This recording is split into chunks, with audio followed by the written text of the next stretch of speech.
This is really the Fighter and the Kid. Come on, baby. We're back with the great Mike Catherwood. Yeah, buddy. Brian Callen still playing grab ass. That's how it goes, man. Was he? You're much more handsome than he is, and a better speaker. I will not openly accept the second one, but the first, yeah. Come on, Brian is a beautiful man, and all right. No, it's his hair. Also, shirt off, Brian is uniformly impressive for 58. Not bad, and who doesn't really train that much and eats. He likes to talk about and then I do my macros. Brian can eat whatever he wants. He's one of those guys, and he uniformly looks pretty damn good. He's just thin, yeah. But pound for pound, I'm taking him in the hottie contest. Not even close. His hair is a fucking disaster. I don't want to impose because this is your show. No, what do you got? Take you by the reins. I wanted to talk to you about, because we discussed Jon Jones at pretty great length last time. Oh, you're talking about Liver King? No, I mean, really? I'd love to talk to you about Liver King. The more I thought about the Jon Jones situation and then subsequently started researching it a little bit, a lot of it too, much props to people who put comments on the Fighter and the Kid about YouTube Jon and what was the overall consensus there? Because there's defenders and then there's and that's going to go back and forth. But people said stuff that made me go like, oh yeah, and then I look into it. There's all I'll say. I don't know shit about shit. There's way more to this retirement and situation and most recent kind of trouble with the law than we know. There has to be with the retirement. That's why I say he's going to fight again because he wouldn't have say what you want about Jon being a bad guy and all the disasters he's had in his career. Still the greatest of all time. The whole notion that he's scared of Tom is ridiculous, but it's fun to run with, and he's a duck. I get all that, and I can see how you come to that conclusion, but. At the end of the day, this whole issue with the hitting a car and the girl and all that shit, that put all this on hold. I don't think he would have dragged the UFC out, Tom Aspinall out, and then not fight. I mean, I think this is the sole reason. He's like, oh shit, I gotta handle this. We saw this in a more direct way with Daniel Cormier. Okay, like what they went through, their rivalry and everything, it would not have taken as long or gone through the delays if it weren't for, we're not talking injury, we're talking about outside of the cage incidents in his personal life that prolonged it. And I absolutely think this is a huge factor with Mr. Aspinall. What I will ask, and I'm very fortunate to have someone who really has some insight into this. I don't think for 1 second Jon Jones is scared physically of Tom Aspinall. So stupid. But is it fair to say he might be very scared of Tom Aspinall is fucking sick. Tom Aspinall is a great fighter and he's a dangerous dude. Is he scared for the coverage we've seen so far? Yeah, right. Well, we've seen him because his fights are not very long. Buddy, 10 minutes total in the octagon. But clearly Tom Aspinall is a very high talent heavyweight. From what we've seen so far, yes. Is it fair to maybe speculate that Jon Jones is scared of what a Tom Aspinall fight can do to his legacy? I don't think Jon Jones is scared of Tom Aspinall. I don't think Jon Jones is scared of any man. What I think is he potentially scared of, at this point in his career, to go out on, because it'll by all accounts probably be his last fight, or should be his last fight if he were to come back and do it. Last fight. That more so than ever, I think that if he's a realist, he's staring down the face of a potential loss. I think it's definitely a factor. Yeah. It's definitely a factor that goes into it. Would we have got the fight sooner, or would Jon have fought sooner if they offered him Alex Pereira? Yeah, probably, because he's like, no, that's easy payday. Yeah. With Tom, I do think that is a factor, and that doesn't mean he's scared of him. It just means maybe he wants a little more time. Maybe he wants, with all this, it works to Jon's benefit, where Tom fights twice now before they fight. Yeah. So Tom's going to fight an Alex Pereira. He's going to fight a Francis Ngannou. Maybe he fights Cyril Gane. Maybe he fights Almeida. So Jon gets a little more tape on the guy. Because, right, we don't know much about Tom. I think he's fantastic. I think he's the most well-rounded heavyweight in the world. I do think he's the best heavyweight in the world. But it's based off what? 15 minutes of fighting, 12 minutes. 10 minutes. Yeah. 10 minutes of inside the octagon, not fighting very good competition. Well, compared to Jon Jones. What's that dude? What's that guy he just beat? Not Volkov. Curtis Blades? No, the Russian fella that he... Sergey Pavlovich. Pavlovich is a very high-level heavyweight. Is he? Compared to what? In his other fights, I watch him. I'm like, that guy could. He's good right now. The heavyweight division. Compared to the other so heavyweight. Pavlovich, Right. if you go 10 years ago, not a top 10 guy. Yeah. Maybe not even top 15. Yeah. Now, for the current being in the it's so thin there, he's ranked top 5. But again, what sucks is Tom was born the year he was born. Yeah. Because if Tom was born, 5-10 years earlier, he's in the heyday of heavyweights and he's competing with the best. It just so happens that his number one, guy that he needs to take the throne from is at the tail end of his career. He has all these legal issues. So in order for Tom to get that respect that he needs to be the top dog, he's dealing with this shit show. And it's not Tom's fault. And Tom's literally like, dude, I want to fight as often as I can. I genuinely feel bad for the guy. It's not his fault. Yeah, it's not his fault. 2 years in your prime of just kind of like not know. I feel so bad for that. I feel bad for him. It's not his fault, but also that you also waited for Jon. Yeah. So Jon's fucking batshit crazy, and we saw what happened with Chandler. He's basically Michael Chandler of the heavyweight division. Yeah.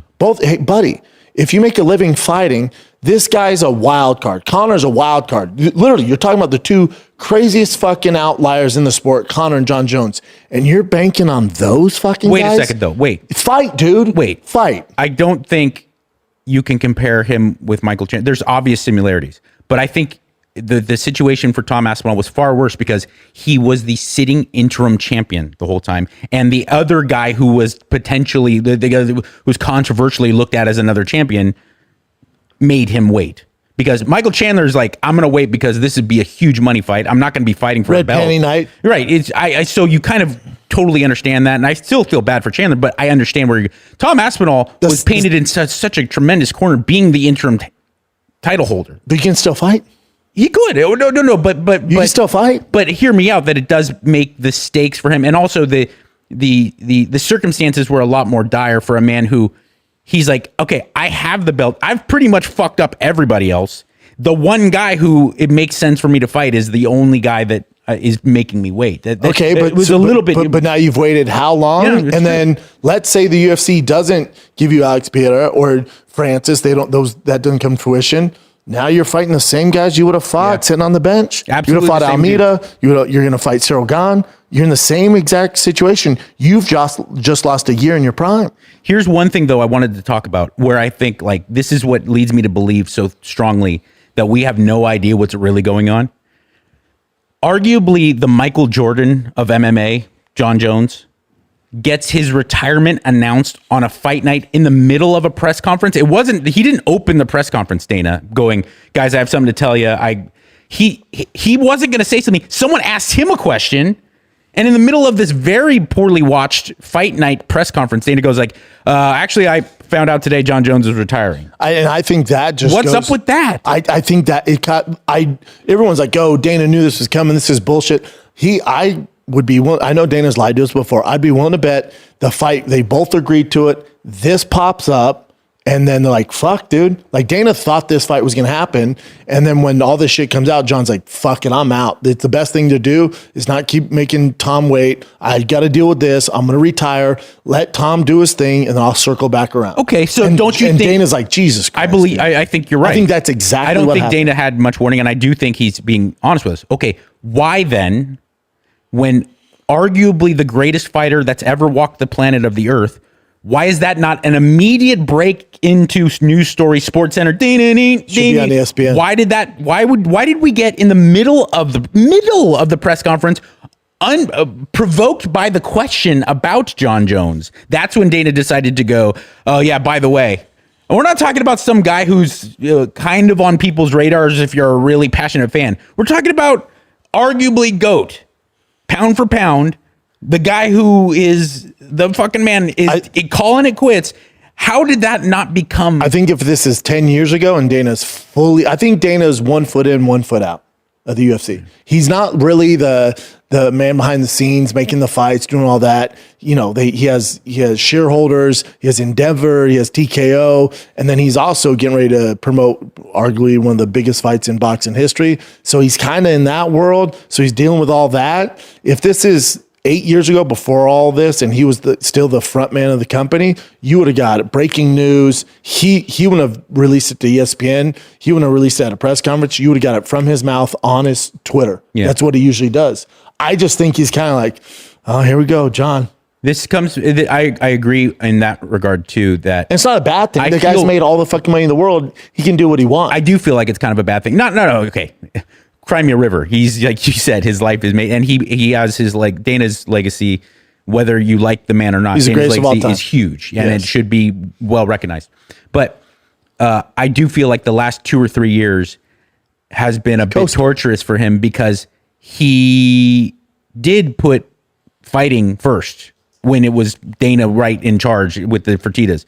Since the Endeavor kind of you can see, like, he's kind of painted into a corner where there's like 4 or 5 things that come before putting on quality fights. Slap Fight was his baby for a long time. That kind of went away. Now it's this TKO with boxing and that Al Sheikh in the fucking Middle East. You know, that's just, I get it, dude. Yeah. I get it. You get busy, and then that thing gave you your platform. He's made all the money, and not that he's not still passionate about it, but he's like, I've kind of done it, man. Yeah. He's like, this new boxing endeavor is pretty cool. I'm, supposed to promote Canelo and Terrence Crawford. Like, I'm going to focus on that, man. Right. I get it. And people are like, oh, this is bullshit. But nah, man, it's like me. Like podcasting is my platform. That's my baby. That's what pays the bills, to some degree. But I have a lot of other interests, man. And I'm getting older. I like to do other shit. Yeah. And people are like, oh, now you're into trucks?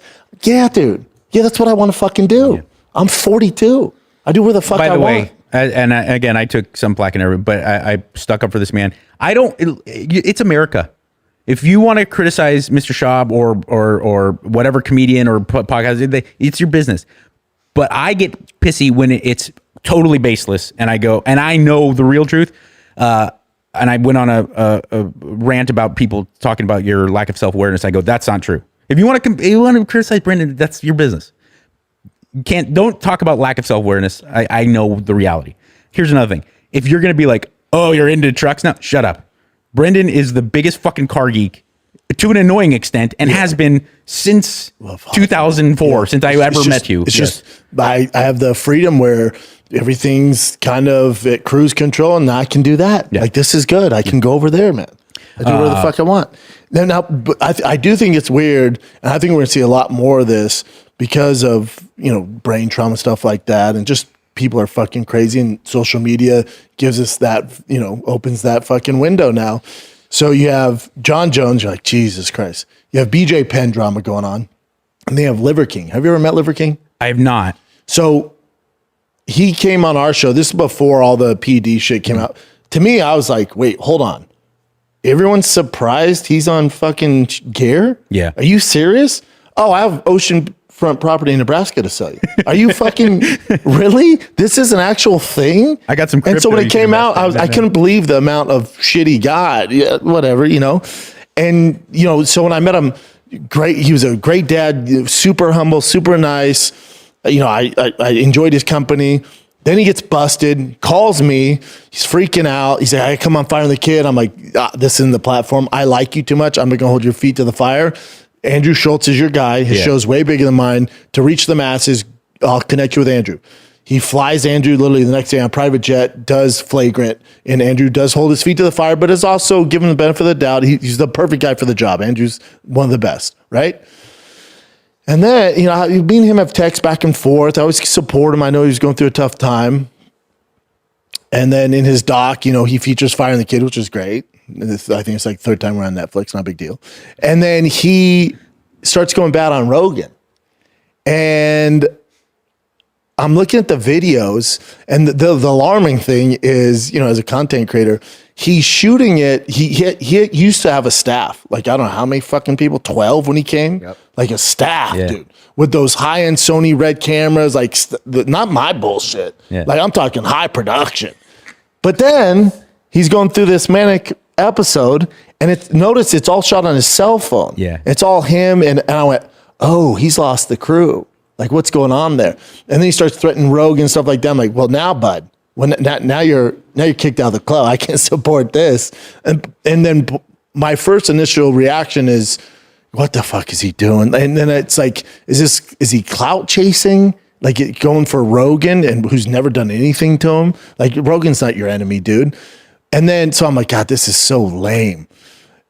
But then take that out of it. I'm like, and I see it as, I'm a dad too. I look at him and go, oh, he's a dad, dude. Imagine his kids right now. That's your dad. I can't. With a blue fucking mouth, one fucking pupil's bigger than the other. He has a fucking dead wolf on top of his head. And he's like, I'm coming to Austin. I'm going to fight Joe Rogan. I'm defending my family. It's like, what the fuck are you even talking about? He's a crazy. When has Rogan called out your family? And then his wife's there. Now, the theory could be his wife might, the kids are fine. I'm sure they're somewhere safe. Thank God. I think his wife, who's a smart lady, who's been with him forever, is like, I'll go with you. And it's in order, because if you did an intervention and got him treatment, he's the liver king. He's going to freak the fuck out and eat everybody's liver. So maybe she's slowly, push him towards getting some help. That's what I hope. Now, he got arrested last night. And he spent the night in jail. What are the charges? What's being batshit crazy and eating people's liver? He just literally freaked out. I think it's terrorist attack, like threats, because he's I'm going to fight Joe Rogan, and then he films himself step by step coming to Austin to do harm to somebody. I think that's illegal. And also, but has he broken a law? Because he never said he was going to kill him. He said he wants to fight him. No, but is that against the law? He's coming to where he's clearly making an effort and announcing that he's coming all the way over to cause physical harm. Is that illegal? I'm not a lawyer, but that doesn't seem like that. But you get arrested for that?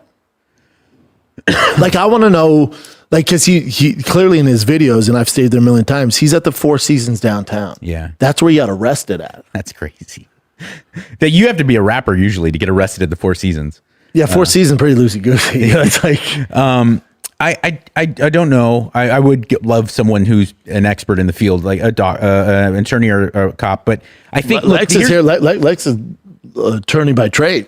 Oh, you're an attorney. Okay, so Let's take a little break because listen, UFC 317 is here. It's UFC International Fight Week. You think you know how it goes down? Good luck. I make horrible guesses all the time. Grab your own crown with DraftKings Sportsbook, the official sports betting partner of the UFC.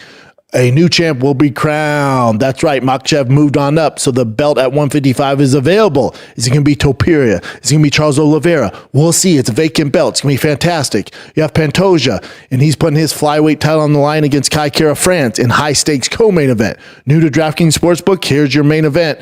Bet just $5 and score 150 in bonus bets instantly. Download the DraftKings Sportsbook app now. Use the code FIGHTER. That's code FIGHTER for new customers. Get 150 in bonus bets instantly when you bet just $5 buckaroos. DraftKings. Gambling problem? Call 1-800-GAMBLER. In New York, call 877-8-HOPE-NY or text HOPE-NY 467-369. In Connecticut, help is available for problem gambling. Call 888-789-7777 or visit ccpg.org. Please play responsibly. On behalf of Boot Hill Casino and Resort in Kansas, 21 and over. Age and eligibility varies by jurisdiction. Void in Ontario. New customers only. Bonus bets expire 168 hours after issuance. For additional terms and responsible gaming resources, see dkng.co/audio. Yeah, I mean, I told Brendan this yesterday. It's terrorist threats, which is illegal. I mean, you're communicating that you're going to do harm, but it was more than that. It was that he then took action to execute that plan. Right. So him cataloging that he's coming all the way to Austin, and he's, hey, I'm here. I'm looking for Joe Rogan. At that point, that's illegal. Yeah. Oh yeah, bro. Yeah, because he didn't. It's not like he's just, exercising his free speech. He's articulating that he is going to cause harm to somebody, improving and then taking steps to do it. Right. Imagine if he wasn't a celebrity there, and Joe wasn't a celebrity, right? They're just two dudes, and some guy is on video. You have your family, you're chilling at your house, and some guy's on a video saying, "I'm flying to where you live because we're going to fight." You would call the cops, and I think, understandably, that man would be dealt with. Like he's before he gets there. Yeah, he didn't say I'm going to go, and I'm not even going to use the terminology and cause potentially lethal harm or anything like that, which is in bananas. But he did say his whole purpose into flying to Austin and then finding out where this man lives, where he's with his family, is he's going to come there and get into an altercation. That's now let's say crazy. Now let's say that there there's a world where Joe doesn't have the highest security special forces surround him at all times. Let's say there's a world where the Liver King was able to get to Joe Rogan and Joe was down. Joe would take him out. But that's not really a fair. Liver King can't fight, y'all. No. I know he looks, he's tiny, first of all. Smells You like seen cum. Joe's kicks? That's the only thing coming to my mind is one of those wheel kicks he was showing, or one of those spinning kicks that he was showing GSP on the bag. If that hits your solar plexus, he doesn't even do that. He's a black belt in jiu-jitsu. But my whole thing is like Liver King. This is how you know he's not thinking correctly. It's like, let's say you pull off what you think you're going to do and get access to Rogan, which is never happening. But let's say you're able to get through the fucking wall of special forces security that he has, jump the gate that he has, get through security, get through all the bullshit, the guns, the dog. Good fucking luck. But let's say he has a special set of skills and he does that. And then you get face to face with a guy who's trained in fucking Taekwondo. He's a black belt, competition black belt in Taekwondo, knocked out a million fucking dudes. Not to mention he's a black belt in jiu-jitsu. Again, buddy, this is how you know he's not thinking clear. You can't fight. Yeah. I know you think you're tough, but there's levels to that, and he might be a tough guy. And there's a lot of tough guys, and I know he walks barefoot and takes shits laying down and does enemas, and he's tough in his world. There's levels to toughness, dude. And if your goal is to get attention by fighting Rogan and to go viral, you go viral. Yeah, but you can go viral from getting beat the fuck up. Dude. Yeah, and how is that superior to where you're at right now? Going through all that and probably having it being on video of Joe massacring you. And how is that how is there an upside? I don't get, and your kids are like, Jesus Christ, Dad. But also, this is how you know, like, money doesn't buy happiness. Jin, look up his net worth. Do you know how much Liver King's worth, bud? It's considerable, isn't it? Yeah. It's science fiction money, right? It's stupid. Yeah. It's fucking... Yeah. How do we know this is true, though? Because I like some parts of the internet say I have like $50 million. You know, like it doesn't say I have 50, but he made his money off like dentists. He had like a franchise for dentists that he sold, and then not the arrest. Look up his net worth. This is net worth. Look at that. By the way, it's I would go as far to say that I'm a little dysfunctional in how much I love muscles and being a beast. He looks fucking peculiar. He is such a odd looking man with his tan and his implants and his it's all so peculiar. So according to his net worth will be closer to 10 million. Either way, like that's pretty comfortable. $10 million? I wouldn't mind so much money. But because like when we were talking about like, especially in the same conversation as a Mr. Rogan, like Rogan's like fucking Dr. Evil money. Like, whoa, oh my God. What? Yeah, this is what we heard before, remember? That 300 claim that was 310, but financial estimate his assets to be close to 12 million. Either way, he ain't struggling. No, you're talking about tens of millions of dollars. Yeah.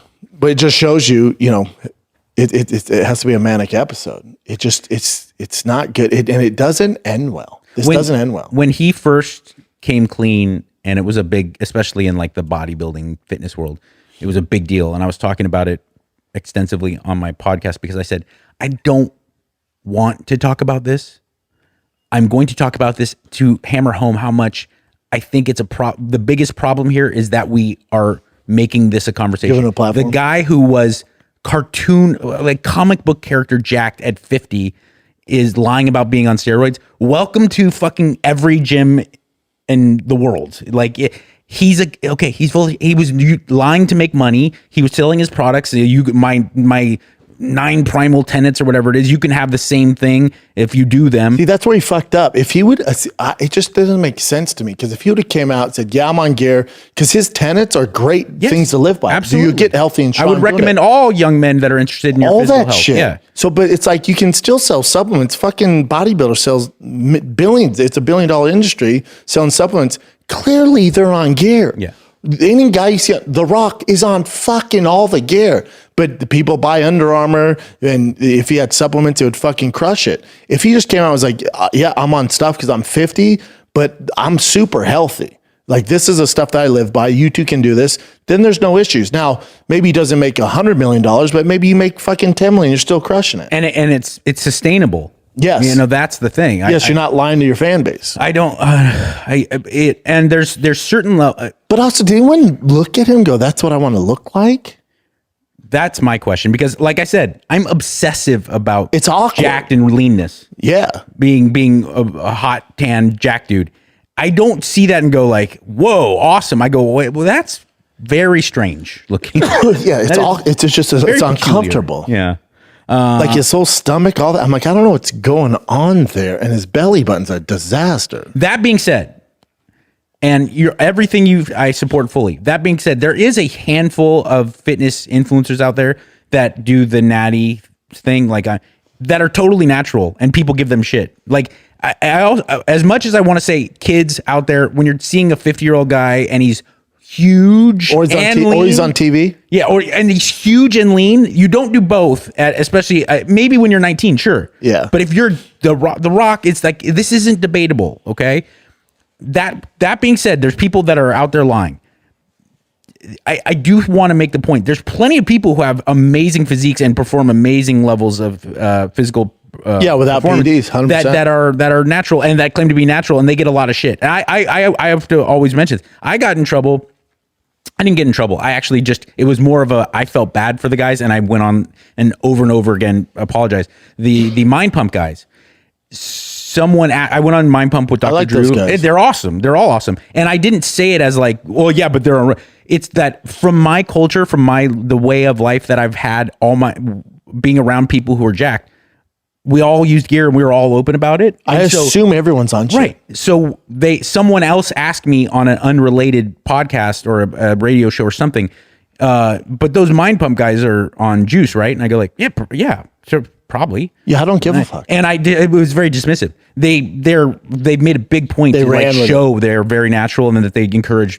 And so I was like, oh, I'm sorry. And absolutely all the stuff you've done is totally achievable, and I believe you. And it's my bad that I shouldn't. Yeah, bro. First rule of Steroid Club: don't tell other people these guys are on steroids. Yeah, clearly. I was kind of a snitch ass bitch. Yeah, that's true. Yeah. But again, I didn't say it in a way to go. Now maybe their physiques aren't crazy. They might not be lying. Sal, I think, is like pretty close to our age, and like he's pretty. Which one, Sal? The far left. I know guys that. Yeah, no, I mean I do too. That aren't on. My boy Bobby Maximus is clean, and he looks impossible. Have you ever met my friend Joe Kloffenstein? I have not. He doesn't touch anything. Yeah, and he's jacked city. Eats like Dunkin' Donuts every morning. Well, the craziest is, and I know you know this man, Mike Safi's the craziest. Yes. Because you can say and his wife literally drug tested competition, IFBB natural. He is getting blood tests all the way up to the competition and impossible physique. He's shredded. Impossibly shredded. Not freakish though. No, but beautiful. He's Mike Safi's number one guy that I look at him and I go, I wish one day. That guy on the right is 6'6", 260 pounds at 6% body fat at all times, no matter what he eats. There's people. Okay, Tim Tebow, same one. Like transition. He was fucking. By the way, jacked. People, they go straight to like Gronkowski's of the world. People grossly underestimate high level athletes, how fucking freakish like quarterbacks, kickers, middleweights. People always go to the extreme. They're always like, Ngannou, can you imagine what? I was like, yeah, but you have no idea. I watched like guys like Tim Tebow's a perfect example. If you saw Tim Tebow in the gym, people would get their mind fucking blown. It's wild. Like there's a difference between people who were touched by God and people who weren't. You know? And genetically gifted, and that's why people are like, oh, he's on shit, and it makes them feel better. Yeah. The only reason he's that big is he's on shit. Okay. That's okay. Thank you for saying that. Here's another thing, and I don't want to be condescending fucking prick, but the internet culture of like natty or not bothers me a lot for this reason. Not because people should be honest. People should be honest. I've been taking TRT for a couple years. I used to really roid out, and when I was in my early 20s. So fun. There's zero so shame. fun. Okay. Yeah. But the natty or not world does this, and it makes me very angry. There's the guys who would go like, yeah, but he's on gear. That's why he looks like that. If I used as much gear as him, I would look like him. And I go, no, you wouldn't. It's the same argument with like Barry Bonds. Yeah. I'll tell you what, I'll give you double the dose what he was on. try and hit as many home runs. Yeah. Let me know how it goes for you. And by the way, like, Or I'll like even I posted a video towering home runs off of the best pitchers in the world. at a much more difficult time to hit home runs, different pitchers. He's a fucking savage. But like I posted a video doing 225 where it was like 30 something times, 33. Impossible. And then You're a fucking asshole. Will Compton was like, dude, how much Gary you run? I was like, I'm not running Gary, I'm on TRT and peptides. But I was like, bud, I would beat you at 225, whether it's now at 17, at 16. Like this might give guys, and I love Will. I'm not calling Will out, but I'm just saying like it's a thing like, oh my God, how much Gary you run? Buddy, when I was 14, I was beating you at 225. Here's another, like, because you're I visually so big and muscular, and also we're a professional athlete, so people might hear things like that and they just kind of separate themselves. I'm very jacked for a 175 pound guy. I'm a very muscular, in shape person, and I take it very seriously, right? And so a lot of times I will go with guys around my size. And in jiu-jitsu, in grappling sports, you get to express strength a lot more than in striking sports. And so I could feel like I can overpower certain people around my size. It's very common. And at Gracie, these dudes came to visit. They were judo fighters by trade. They were high level. I mean, I believe some of them were, because there's a jacked Asian dude that trains there. Ishii? Ishii? I don't know. Shin? He's a judo fighter MMA fighter too. He does fight MMA now currently. Probably Ishii. Asian and heavyweight, jacked, shaved head. And he brought these other dudes, and they were Russian. But he's a gold medalist. So yeah, like I said, I knew in judo because I believe Tim actually Satoshi, yeah, Satoshi's that's my boy. I trained with him for years. He brought in some dudes from the judo world that were Russian guys, and one guy was my size, maybe a smaller, and a fat, looked like a fat pile of shit. He Cain Velasquez body, but shrunken, right?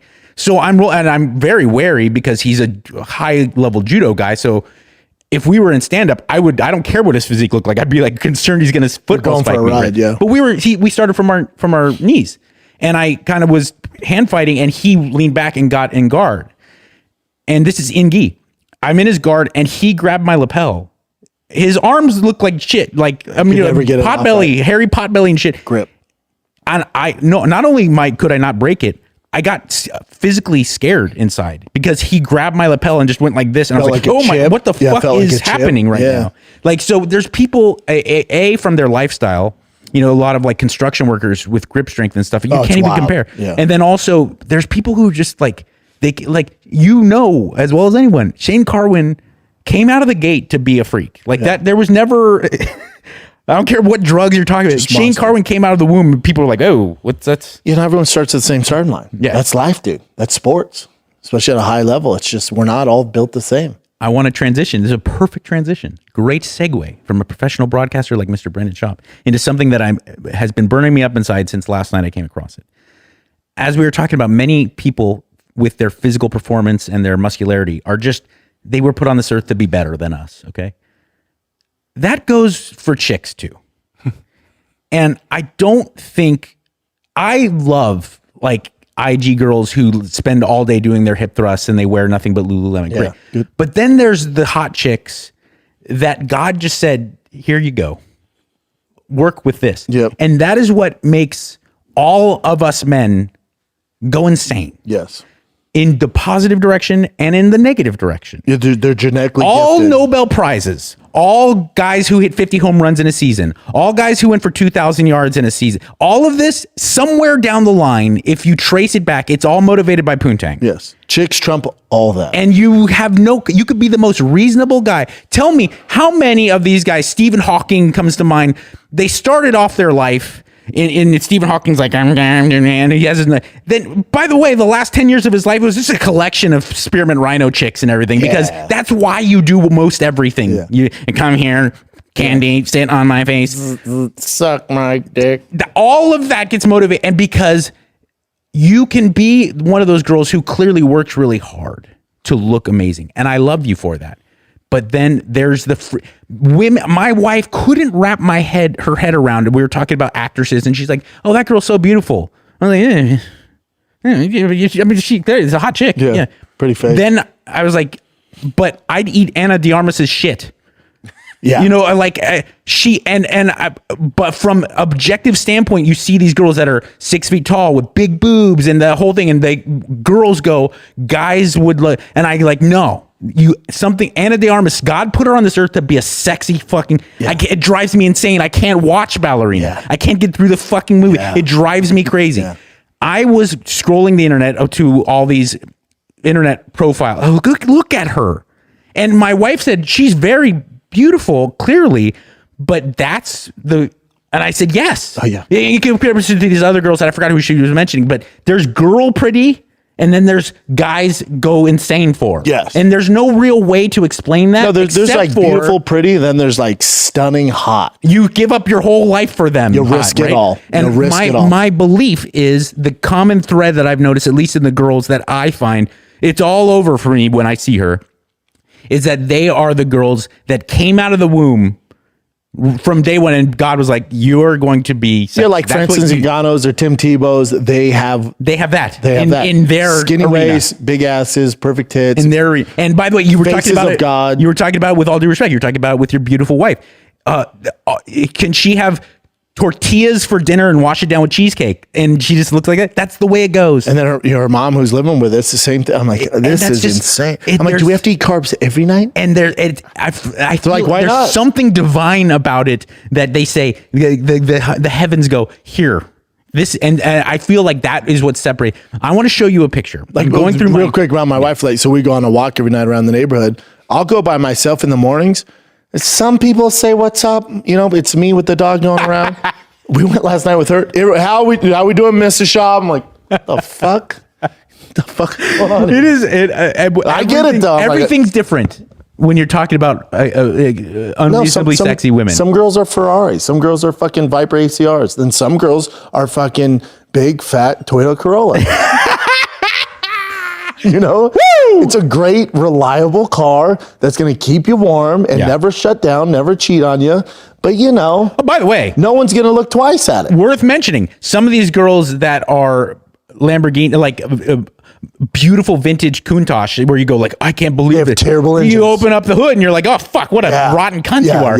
Totally true. Yeah, they leak oil. If you have the choice of heading the rotten under the hood Lamborghini or the reliable drive it Toyota for 300,000 miles Honda Accord, take the Honda Accord. Yeah. All right, kids, let's take a little break from chatting with Mike Catherwood, the great Catherwood, because I need you guys who are looking for the perfect buzz without the hangover to take a little look at Breeze. That's right, spelled B-R-E-Z, an incredible functional beverage company revolutionizing how we drink.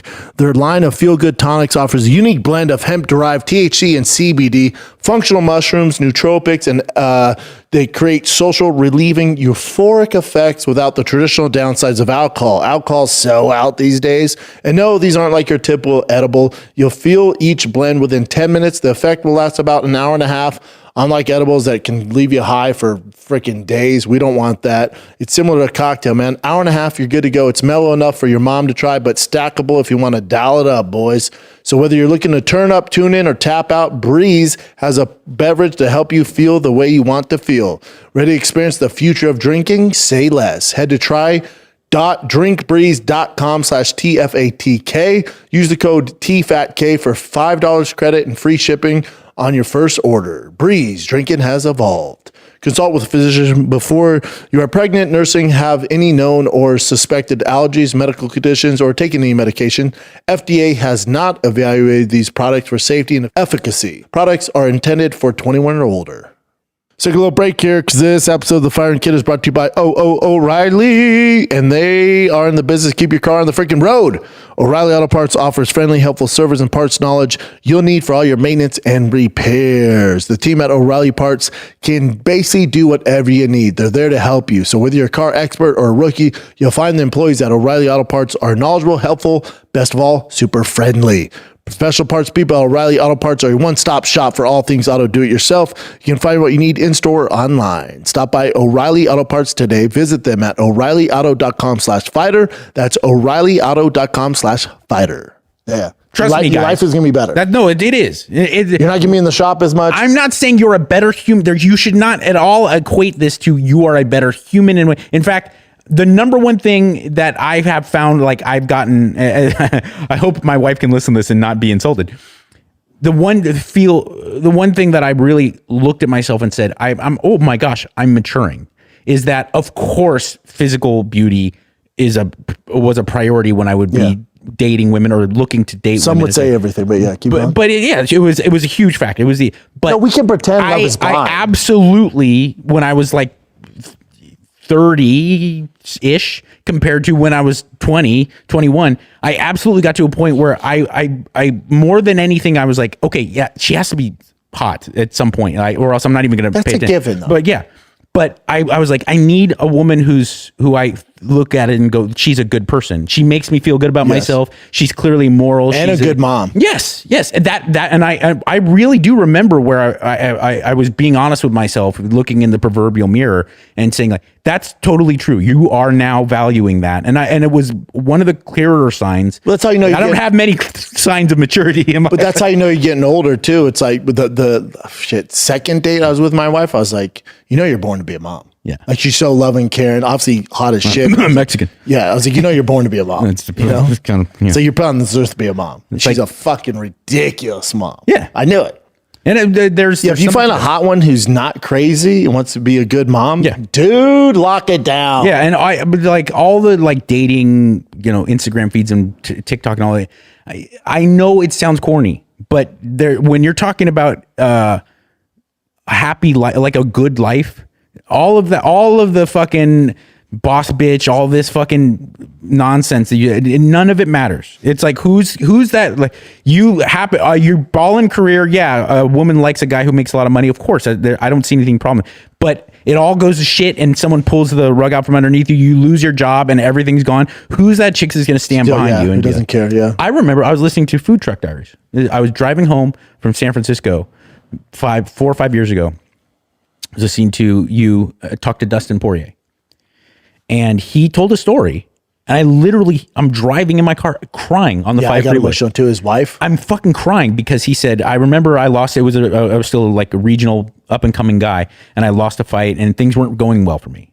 And I'm in the parking lot of that fight and I probably made $50 or something. And I said, I got to give up. It's not working out for me. I got to find a real job and just change direction. And she held me. She's like, no. Your wife did? His wife. He's telling the story. He said, this is your dream. And we're going to make it. And I'm fucking crying. And that's the shit you look for in a woman. Trust me. If I can give any advice to young guys, obviously. And she's pregnant again. Thick ass. They're having a little boy. Nice. Good for them. Yeah. I like Dustin Poirier. Do you know him at all? I've never met the man, but I'm a big dude. There's a lot of fighters. So I'm like, probably don't look up to that guy. Buddy. Yeah. Salt of the fucking earth. A guy's guy. And just works his ass off for his family. Him and his wife did it together. And it's like, obviously Conor has issues now, but that's a shame too. His wife, when he had nothing, he had nothing, it's him and his wife. They've known each other since fucking grade school, man.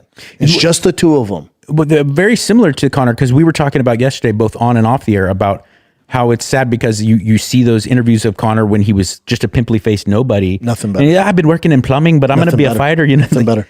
And came from food stamps. But. And you saw there was a documentary about the Louisiana MMA scene. I think it was called Fightland. Anyway, it came out 15 years ago, and young Poirier's in it. Super young. And like 17. He's the same, where you're like, I'm rooting for this kid. What a nice, solid dude. And Conor went this way, and Dustin. And the UFC got it right. Dustin has one more fight. And they asked Dana, they go, why are you doing it in Louisiana? He goes, honestly, we're doing it just for Dustin. It's his last one. It's in his, home state. You're like, oh, they got it right. They finally did it right. No, that's awesome. It is. It's awesome. So I'm looking at these internet feeds. A lot of my my Instagram is girls with giant asses. And it's like devoted to that, right? No shame in that. I saw a picture of the lady who played Mary Ann on Gilligan's Island. And she has a wagon? From 1971. She has a wagon in the 70s? Are you ready for this? We're talking about women who are just touched by God. I'm always ready. This is prior to, this is no supplements, no hip thrusts. There's no, that shit doesn't exist. And look at this picture. And I have bet. Wagging Bro, up. That's not Photoshop? Bro, no. Because I was like, well, that's AI. That's impossible. But look, there's like, you could see kind of little cellulite underneath. I'm into it. Nothing Yeah. better. But look at that face body setup. Dude, she has God. a wagon in the 70s. And you know what? A lot of guys made fun of that. It didn't really get cool till Kim Kardashian made big asses cool. No, it's that's why. very Listen, funny. she has her flaws, but we should all bend the knee because big ass girls were like, I don't want a big ass. And then Kim came along like, all right. And then they're like, that's what guys like. And then all these bitches starting in BBLs. It was Danny Bonaducci was the only guy I've ever heard openly talk about this. I'm sure others have, but to me, I've never. He said, I grew up. It was very strange because I grew up in a world where like if a girl's ass couldn't fit in your hand, she was gross. You know, in the late 60s to especially in the 25, and I still believe that. Until It's in the mid disgusting. 80s, it was like kind of like really sadly thin. And he Like, said, so this like whole, Michelle Pfeiffer from Scarface. Yes. They're like a coat hanger. Yeah, and I have buddies who love that. I'm like, I don't know. We're so wired different, dude. Just genetically, like big breasts and big ass means they're healthy and can, feed the kids. Like it's in our DNA. I agree. I couldn't believe. No, this is science. I don't even really understand the desire to see a woman who's like a size 0 at 6 feet and be like, yes. Yeah, and then the modeling world, like this is a model. I'm like, man, that ain't for me. Am I gay? That's the one great thing that Instagram and TikTok and all that has shown is like up until social media, the people who ran what was idealized imagery Hollywood. of women was other women and gay dudes.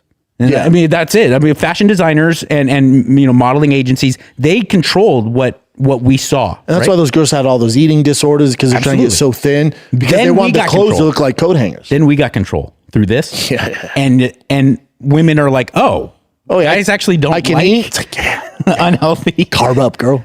I'm sure there's guys out there. I'm sure there's a percentage of guys, but I think the overwhelming majority of straight men would prefer a girl 10 pounds overweight versus 10 pounds under. I don't All even. day, dude. I think it's an overwhelming majority. All day. And I just hope women can get that through there.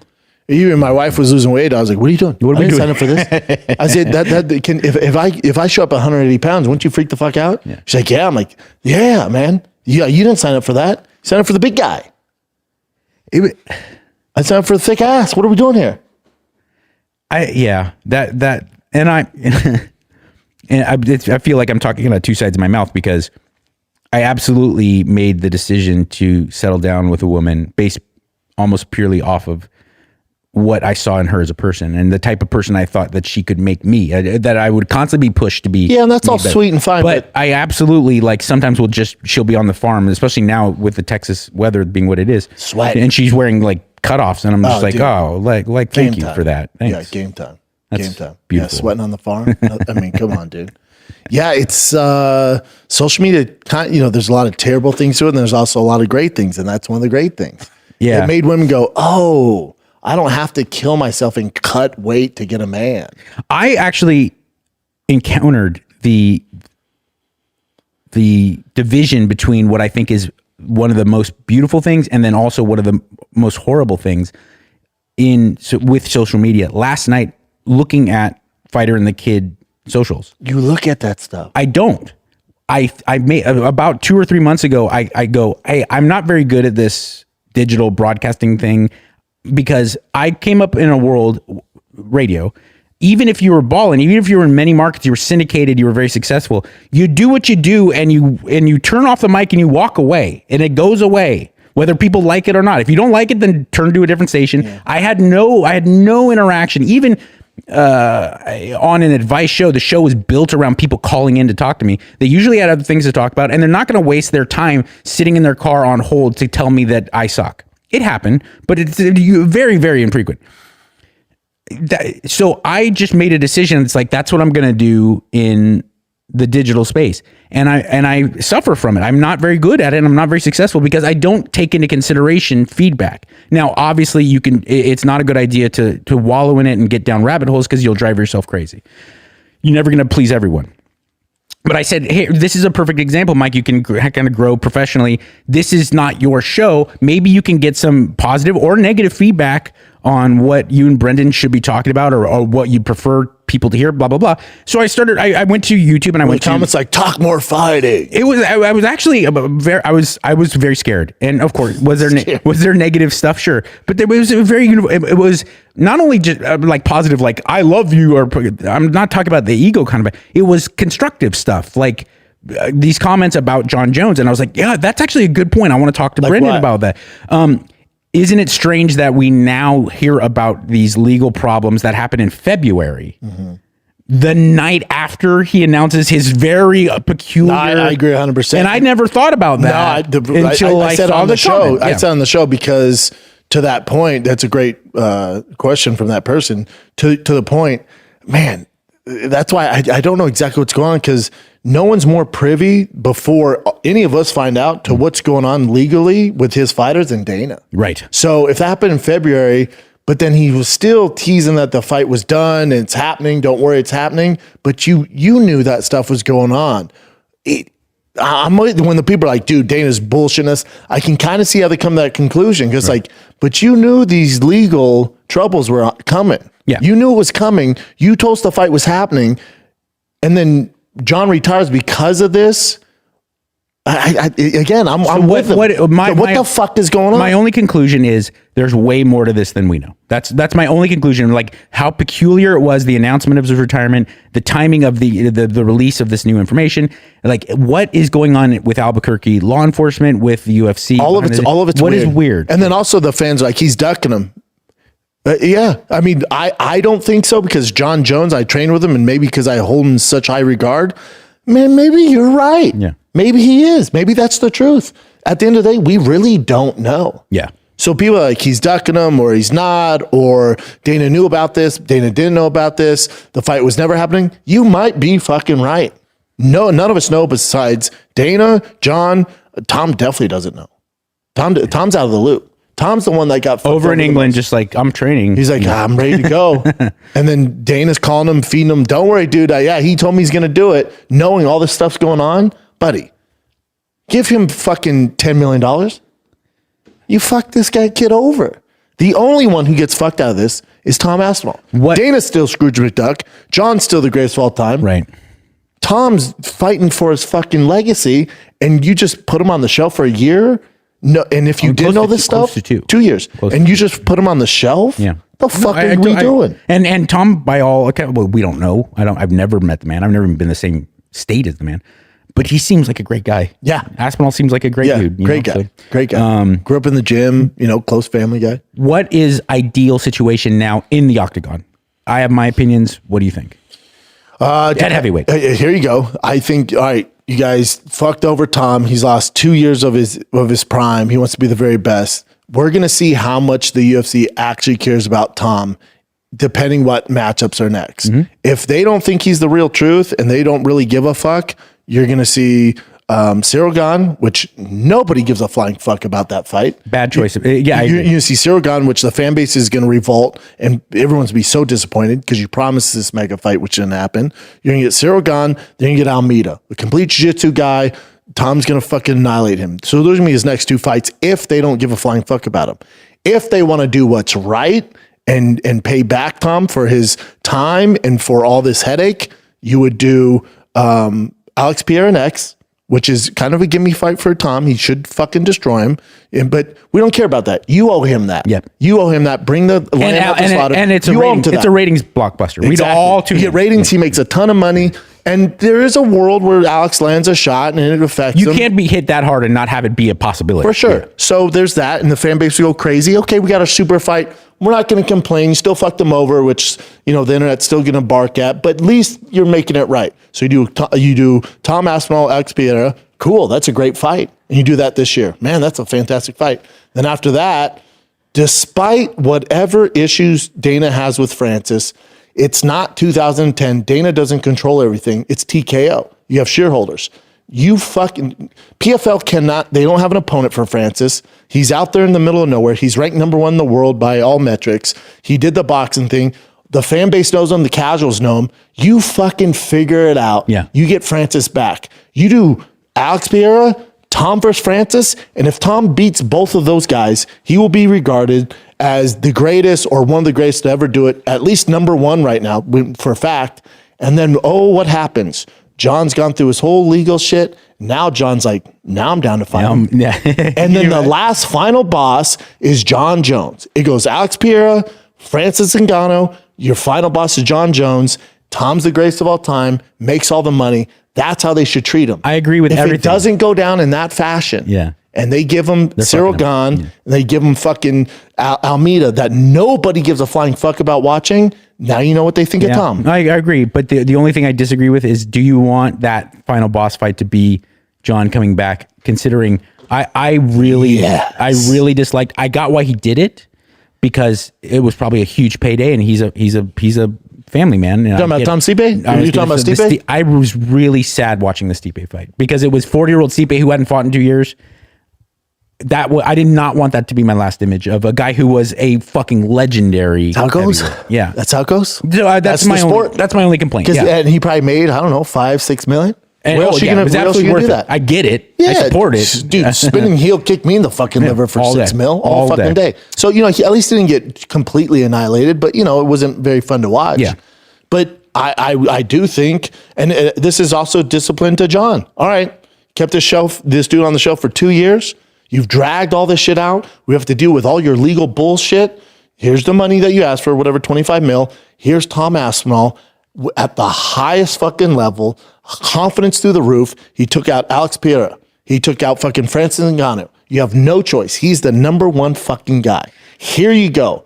And then can you imagine how many people are going to be rooting for Tom Aspinall? It's good guy versus bad guy for the number one spot in the heavyweight fucking division in the world. Oh, it would possibly the biggest heavyweight fight of all time. It would be take my fucking money. Massive. If that doesn't happen, Dana, the UFC owes Tom an apology, owes the fan base an apology, because we've been told that we're getting these super fights. Well, we lost to Pereira, Makhachev. We lost fucking Francis. We're not getting the shit that you told us. You're giving these watered down cards. You kind of fucking owe it to us, man. And not to me. I mean, I'll watch it all. I'm a degenerate.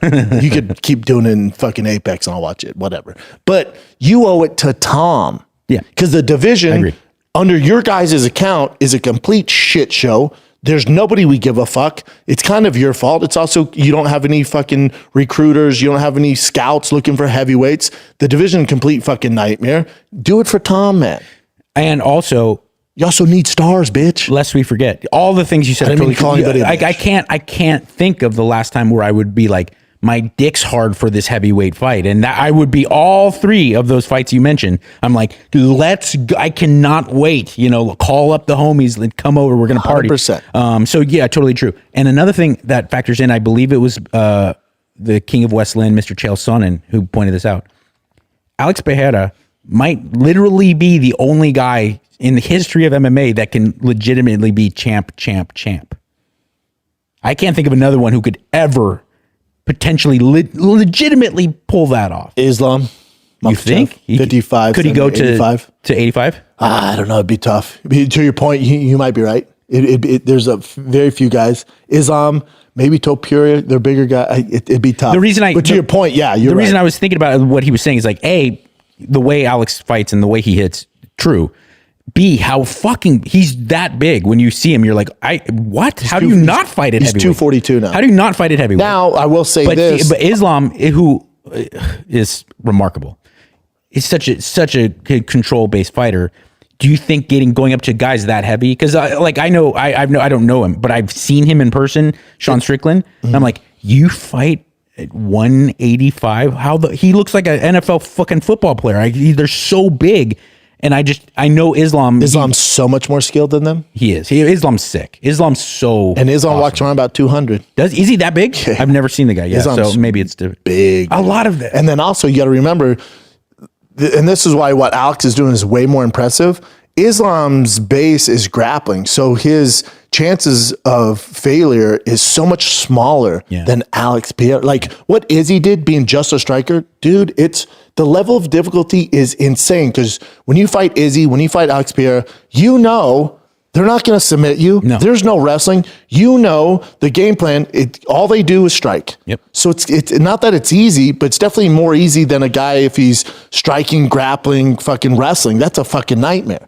So their level of difficulty to become champ is so much higher because their chances to lose is so much higher because they're just on the feet at all times. Yeah. So their chances to get knocked out are significantly higher than Islam or Khabib. That's why Khabib's not my GOAT. Yeah. Because his level of difficulty, just being a grappler, your chances of winning are so much higher. So when I look at Alex, I look at Izzy, it's insane what they're doing. Yeah. For Alex to pull off what he did at 70, at 85, 205. at 205, and if he goes to heavyweight, because he's strictly just a fucking striker, absolutely. That's what I'm saying. is so insane. But I will say this, the one knock against him, if there is going to be one, he's a knockout artist at 85. He's a knockout artist at 205. Heavyweight's different. I don't know if his power will translate. And Tom has a chin. Francis has a chin. If you think Alex hits harder than Tom and Francis Ngannou, I got beachfront property in Colorado to sell you. I don't. So I don't know if it's going to transfer. Now, Tom, the one knock on Tom that we've seen from him with those 10 minutes inside the octagon, he does have some defensive errors. Yeah, he really does. In the Sergey Pavlovich fight, he's his chin's out front of his feet. So a guy like Alex can take advantage of that. A guy like Francis can take advantage of that. And at heavyweight, it's different than all these other divisions. That's why everyone tunes in, because one shot, it's fucking over, dude. Yeah. We're at middleweight, at light, at 45, 35. You make a few mistakes and you might get wobbled, but it's not lights out. At heavyweight, that small error, that small judgment where you should have zigged when you should have zagged, it's fucking over, dude. It's over. And so for Alex, margin. I don't know if it's going to translate. If anyone's going to translate, it's him. He's a fucking monster. But also, let's like. Am I talking too much fighting? No, not for me. I don't know. It's too much in the weeds, Jen. But also, I think, and at 205 and 185, because he's not a very skilled grappler at the highest levels. But his striking was so devastating. Alex was able to. I mean, I would put a lot of money on Tom Aspinall being able to take him down and drag him down. And have you heard Tom talk about the fight? No. With him and Francis, he's like, "Oh no, there's gonna be none of that. Yeah. I'm just gonna shoot right away." Like Randy Couture, fucking James Toney. I know for a low single fucking heel pick and dude, fuck it's striking. Over. Yeah. Where most are like, "Oh no, come on, man, entertain it." He's like, "Fuck you, dude." Wait, that guy's a blue belt? Yeah. No, man, I've been in fucking jiu-jitsu gym since I was a fucking diapers. And guys who are good have said to me, like guys who are really good have said to me, they're like, Tom Aspinall's jiu-jitsu's way better than people think it is. Like my question would be, and it's just a thing with big guys. There was Werdum had a great guard as a big guy. With Tom, and I have the same issue too. Like my guard, I can do enough to get out of there. I can sweep guys, but it's not dangerous like a Charles Oliveira. It's not dangerous like some of these other outliers. Because as a big guy, especially if you're explosive and athletic, most of the time, I'd say 90% of the time, you're on top. Yeah. So your top game's fantastic. All your submissions come from top. So for Tom, I would, and this is to the credit of Jon. Jon says the same thing too. He's like, his jiu-jitsu, he has a black belt from England. Yeah. That means all fuck off. And also, how's his guard? Because John's going to get him down. Yeah. He's going to be in his guard. You ever seen what Jon does to... Jon is. Alex Pereira is not. No. That's my point. Is like, when it comes to, like, let's just be clear. Is there a chance that Alex catches him? Sure. His hands if Tom allows it. But do you know how quickly he's going to drag him to the ground and pass guard and ground and pound? Or if you're at Tom's level too, you couldn't even pull the half guard too. You know what I'm saying? Yeah. Like I used to get mad at Frank Mir, who had insane guard, even Werdum with so many straight strikers. I'm like, just jump the fucking guard, dude. Fuck all this noise and then sweep them. Yeah. And those guys had the skill set to do it. Underrated Frank Mir. Dangerous fucking grappler. Dude, really sick as fuck. So dangerous, dude. Hey, I think I don't know the man, but his motorcycle accident, I think, affected him much more than people. Yeah, great guy. Frank Mir was really dangerous, man. Yeah. And then now, like, there's like the one guy in the heavyweight division has good guards, Almeida, but it's literally all he has. But he has a great guard in the heavyweight division. Compare it to Charles Oliveira, to Damian Maia, to what's that stocky fucker? Jacare? No, he Harris? fights now. Fights now? Yeah, he just fought. He just fought Islam and lost like a couple years. He's really good at jiu-jitsu, and he's a great fighter. Faruqian? No, he's a Brazilian, a little power plug Brazilian kid. Let's see Islam's fights. God damn it. Let's taking a little break here, man. Close your eyes. Imagine what you'd look like 6 months from now. How's your hair look? Look like Brian Callen's? Now picture your hair if you started using Hims. If you're picturing the same you as before, but with much more thicker, full hair like Fabio, you'd be correct. What can happen in 3 to 6 months? I'm glad you asked. You could pick up a new hobby, get not that good at it yet. You could do about a half of your New Year's resolution, or you could really get thick hair. You can start seeing thicker, fuller hair regrow through Hims. Not bad for just 3 to 6 months. Hims provides you with a convenient access to a range of hair loss treatments that work all from the comfort of your couch. Hims makes treating hair loss simple with doctor-trusted options and clinically proven ingredients like finasteride and all sorts of fun stuff that can regrow hair as little as 3 to 6 months. All right. You can get chewables, oral, spray, serum treatments to find what works best for you. The process is super simple, 100% online. All right. Answer a few quick questions. A medical provider will determine if treatment is right for you. Prescribe your treatment is sent directly to you for free. No insurance is needed. One low price covers everything from treatment to ongoing care. Him has hundreds of thousands of trusted subscribers. They can help you get your confidence back to visible, thicker, fuller hair. Start your free online visit today at hims.com/fighter. That's HIMS.com/fighter for your personalized hair loss treatment. HIMS.com/fighter. Results vary based on studies. Topical oral minoxidil, finasteride. Prescription products require online consultation with healthcare provider who will determine if prescription is appropriate. Restrictions apply. See website for full details and important safety information. HIMS.com/fighter. For a title? He lost to Islam, but he took him like it was fucking awesome. Not Meccano, Charles Oliveira, Thiago Moses. No, god damn it. You're talking old school? No, I can't believe I can't think of his fucking name. You sure he fought Islam? No. Brazilian good at jiu-jitsu? Brazilian jiu-jitsu, not shredded, not wiry, like a little power play, like a fucking Not power Paula play. Harris. No. I mean, Russ Husmar is that's a whole nother beast. He currently fights and he's a competitive. At what division? 55? No, yeah, maybe 55. Maybe that's why I fucked it up. No, Gleason didn't have a good guard. I mean, like, God damn he it. had a good guard, but not like No, this kid and this kid is not his guard though. Not like an outlier, but yeah, he was a fucking beast. Start read off some fucking scroll in for me. Scroll in. Wait. Yeah, let's see. Right here, starting. Should I talk about Sean Brady? No, I'll Morales? he's definitely a fucking top 10 fighter, and I can't now I must know. I don't care how long it takes me. You're not sure the weight division, right?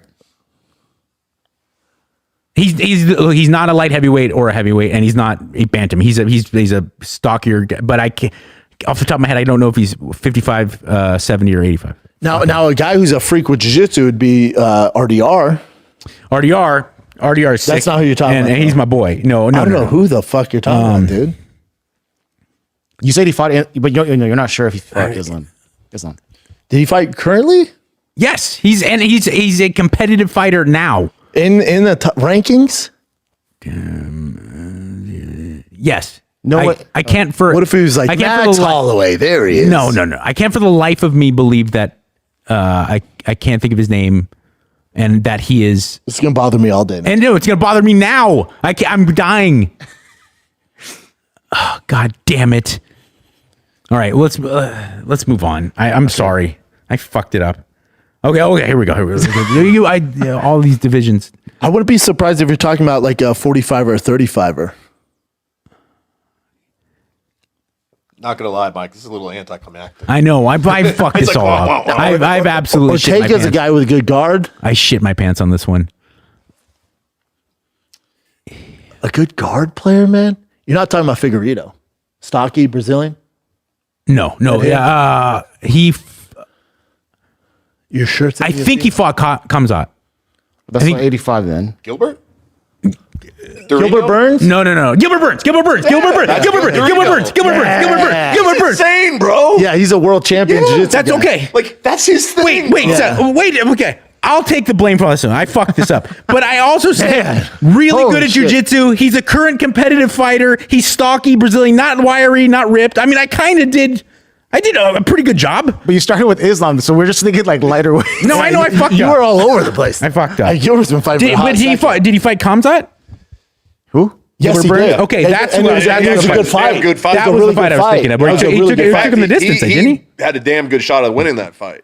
Oh, dude. No, Gilbert Burns is one of those guys where you're talking about the jiu-jitsu is so devastating. Yes. Dangerous. Yes. He's such an outlier. And I He's don't a think world champion. I don't think you see that in the heavyweight right now. The closest we saw Almeida. probably, would you say? Do you think he's that kind of? Yeah. Because I remember Werdum was that guy where like you get in his guard. Go to Almeida's credentials. Almeida's jiu-jitsu's fucking top Fuck yeah, I elite. love that shit. Yeah. But that's it. Yeah. His wrestling's not good. And it's not terrible, but his wrestling's not great. He has, jiu-jitsu takedowns. His striking's atrocious. Not So mad he at has that physique either. His record or his No, his credentials in jiu-jitsu.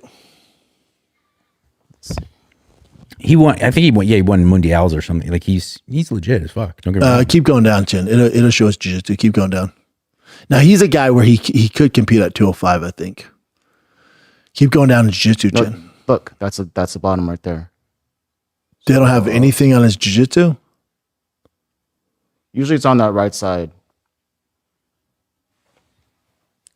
Now we're both going into territory where we're just staring at screens. It's a great So podcast. usually it's around here. Type in his jiu-jitsu. I mean, it's literally all he does. He's not great at anything else. He's not. He's such a savage. He gets him down to the ground. I love that is when you see it at heavyweight. Like I remember like Depends on the fight. Peak Fabricio was crazy. When remember, people forget he submitted Fedor when it was like unheard of. Yes. He got him that triangle. You're like, what the fuck? And then it happened. Bigfoot did it and other guys did it. But when he did it, bloody. Werdum, top 2 heavyweights of all time for me. He You was. got it here. Brazilian, 2-time or multiple-time Brazilian national champion, Pan Am's and no-gi world champion, Sick. King of Pancras. Under Renzo Gracie is a black belt. Yeah. He's got it all. He's a sick pretty player, legit. dude. That's pretty legit. Yeah. Yeah, but and that I love excellence in that regard, and I still kind of obviously the game has changed so much where people can't just be experts in one arena, but it does tickle my fancy when I would see Izzy just that step back on Robert Whitaker and out of and you're just like whoa, and then the same thing when you see like Charles Oliveira in guard setting stuff up Now I'm a jiu-jitsu guy. Yeah. I fucking love jiu-jitsu. It's my favorite discipline. Fucking love it, right? Black belt, love it, man. I'll defend it to the death. But in mixed martial arts in 2025, if there's a discipline where let's say you could only be a world-class wrestler, world-class jiu-jitsu, world-class striker, the worst one to have as the base is jiu-jitsu. Yeah. Guys can figure out, there's anti-jiu-jitsu guys now. The wrestlers' base are a little too good. They tend to pick up striking a little better than the jiu-jitsu guys. But to be just a jiu-jitsu guy like Crone or Hodger Gracie Can't do it. or, Hoist Gracie, those days are over. I was at the Guys are too good now. I was at the Forum. This is probably the Staples Center in what used to be the Staples Center. I don't know what they call it now. Crypto bullshit. Is that yeah, crypto. And this is probably 2005 or 6, and Rogan gave Kevin and Bean and I tickets to see a UFC, and it was the night Matt Hughes fought Hoist Gracie. And I watched Beat the brakes Matt Hughes beat up Hoist Gracie like he was fighting me. Yeah. And I said, wow. But we're not talking 2020. This was 5 to 6 years after Hoist Gracie Hoist Gracie. could easily beat anyone in the world, or at least was competitive At the time. Yeah. Yeah. And Matt Hughes beat him, like smashed him out and Mollywopped it was Mollywopped. And even at that point 20 years ago, I was like, okay, things are just different, man. Things are just totally different. But now when you have a guy with high level jiu-jitsu and he has good wrestling base and he's very good on the feet and athletic like a Tom Aspinall, then you have a problem. No, Tom's where they can take advantage of those scrambles and still search for the submission like a Charles Oliveira, then you have a fucking problem. And Islam's there. Tom has the intangible too, in that his nervous system, his reactions, he's gifted athletically. He's so fast. But we do, again, I love him and he's going to be one of the best. I wholeheartedly believe that. I'm on the Tom Aspinall train. But We don't know what he looks like in deep water. No, it's true. We don't know what he's going to look like. Let's say Jon takes him down over and over, and we're into the 4th round. What's that time? What's the explosiveness looks like? What's the footwork look like? Does he get flat-footed? Because he is a heavyweight. Yeah. Does he get tired? Does he? We just don't know. And even Tom, this is what I love about him. He goes, "I want that. I'm looking for that guy to drag me into deep waters. I encourage that. I'm looking for that. No one's been able to do it. I want that in my life." Now, I think if he beats Jon, it's probably in the 1st, 2nd round. He clips him and he fucking knocks him out. So I don't know if there is a guy that's going to drag him in deep waters. Jon Jones. It could be a Francis, maybe, but again, he gets Francis down, talking about high-level black belt. Francis is a blue belt at best. I don't know. What we know of Jon Jones as a human, does Jon Jones tap? Or is he going to sleep and letting you break his arm? You're not. Yeah, Jon's jiu-jitsu is so good, dude. He is. It's way more underrated. Gordon Ryan. Yeah. Ask Gordon how good his jiu-jitsu is. Because Gordon go, I'll catch him in something, and then it's Gordon Ryan, dude, the greatest of all time. And then he goes, and then once I tap him that, it will never be available. Doesn't happen again. Yeah. He goes, it's just he just takes it away. Maybe it's not even an opportunity. And that's Gordon Ryan. So it's like, if you're looking for those guillotines, those ankle locks, he's seen it all, man. Is that what you're? I don't think Tom submits him. Not a chance. Is what you're talking about with, like, he is a heavyweight. Does he get flat-footed in round 3? Is that one of the other reasons why people need to wrap their head around how fucking awesome Cain Velasquez was? Because he wasn't a big heavyweight, but still, that was a guy who wanted to drag others into deep water and never got tired. It was fucking amazing. Listen, as far as, credentials, records go, strength of all that stuff.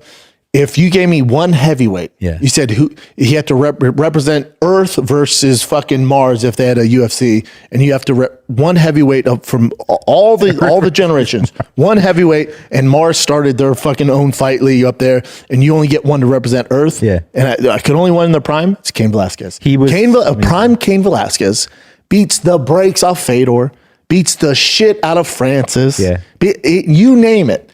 There's never been a heavyweight who had the quick hands, the chin, the fucking wrestling. The boxing was fucking wild. And the pace. Yes. Dude, the pace. Insane. Now, I trained with Daniel Cormier, and I was like, dude, and I had good cardio. I was known for my cardio. DC melted me, dude. Yeah. Where I was like, holy fuck, dude. Olympic wrestling. And I asked DC, I go, you do this to Cain? He goes, complete opposite. He melts me, dude. I'm like, and I almost had to fight that fucking guy. Who's the homie who runs the gym up there in San Jose? Javier Vasquez. Yeah. His stories about when Cain came to and he's like, okay, sure, wrestler kid, go over there. He's like, do 1,000 kicks, and then you can, to be a dick, like thinking that no one's gonna. And then Cain came back. He's like, okay, what now? He's like, oh, okay, this guy's different. Freak of all freaks. I went to a seminar with that Cain did at Gracie Humaita at Tim's Academy, and he's one of those guys that we were talking about. There's some dudes that there's a darkness there. You understand why they got into cage fighting. Then there's some people you're so nice. How do you have this other side of it? Cain don't have that. Cain is so nice. He's so nice that it turned around again. I was like, are you a Bond villain? Yeah. He was so nice to me. Are you gonna murder everybody after this? You're just trying to be super friendly? I was fucking scrub. Kyle Kingsbury was there helping him, and he's awesome too. Kyle's great. Josh Thompson, I'm sure, was there. And they're all super friendly. Who was the heavyweight in the octagon? Unfortunately, his career didn't pan out very well, but his physique was we'd never seen shit. Todd Duffy was there too. Yeah, and freak. But Cain would, and now the thing's over, and Cain gives a speech, and everybody claps, and thank you so much for Cain. Tim's there. He's like, thank everyone. Thank Cain, everyone, for his time, and we all, and he talked to us about being successful in life and the whole thing. And then after, I didn't even fucking ask. He walks up back to me. He's like, let me give you a little bit more detail on the stuff we were working on, because I was asking questions, and there's 50 people there, and he fucking starts rolling with me. Awesome, I'm like, bro. You are the nice, and he talks like this. Yeah, he's so soft spoken. And I'm like, are you? And also, not like if you stood him next to Francis or Tom Aspinall, who's massive, like those two are much better. You're like, mm-mm. He has narrow shoulders, not very muscular, no definition. He had big legs and ass, but kind of a tummy. Looked like he never benched before. Brown pride tattoo might give a hint he's a badass. But in general, you're like, hey, he's a fucking head like a Rottweiler. Yeah. Shoulders like a teenage chick. Are you serious? If you saw he would beat the shit. Kick your dick in. Remember what he did to Junior Dos Santos in that picture where Cain's coming down and Junior's face just melts under the glove. And Junior's a G. And Like, Junior's we're a not talking about. badass. We're not talking about. So here's one of the unfortunate things about Cain Velasquez. You remember when it was one of the biggest fights ever? It was the first time UFC was on Fox. They did Cain Velasquez versus JDS. Do I remember? That was the JDS only starches him. fight on the show. The whole rest of the card was not just that. televised on It was Fox. just that. It was going to be the unveiling And of it lasted UFC on like Fox. fucking however many seconds? JD Junior caught him. The shame in that fight that most people don't know is Cain Velasquez was so compromised and didn't want to fight. Oh. His team didn't want him to fight. He didn't want to fight. And the UFC brass like, nah, bitch, this is on Fox. Get your shit together. That sucks. Because he made it, because I believe they fought again twice. Yeah.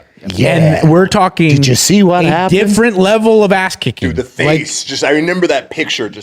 But he changed JDS's DNA forever. And how tough is JDS? Because that was like Prime JDS. genuinely uncomfortable to watch, like that level of ass kicking. Yeah. And also on Brock, that was an ass Oh kicking. my God. That was Oh an my God. ass kick. He beat him up like schoolyard ass kicking. Took him down. I couldn't believe Single that leg shit. fucking ran the fight. Yeah, there's that. That's the picture, man.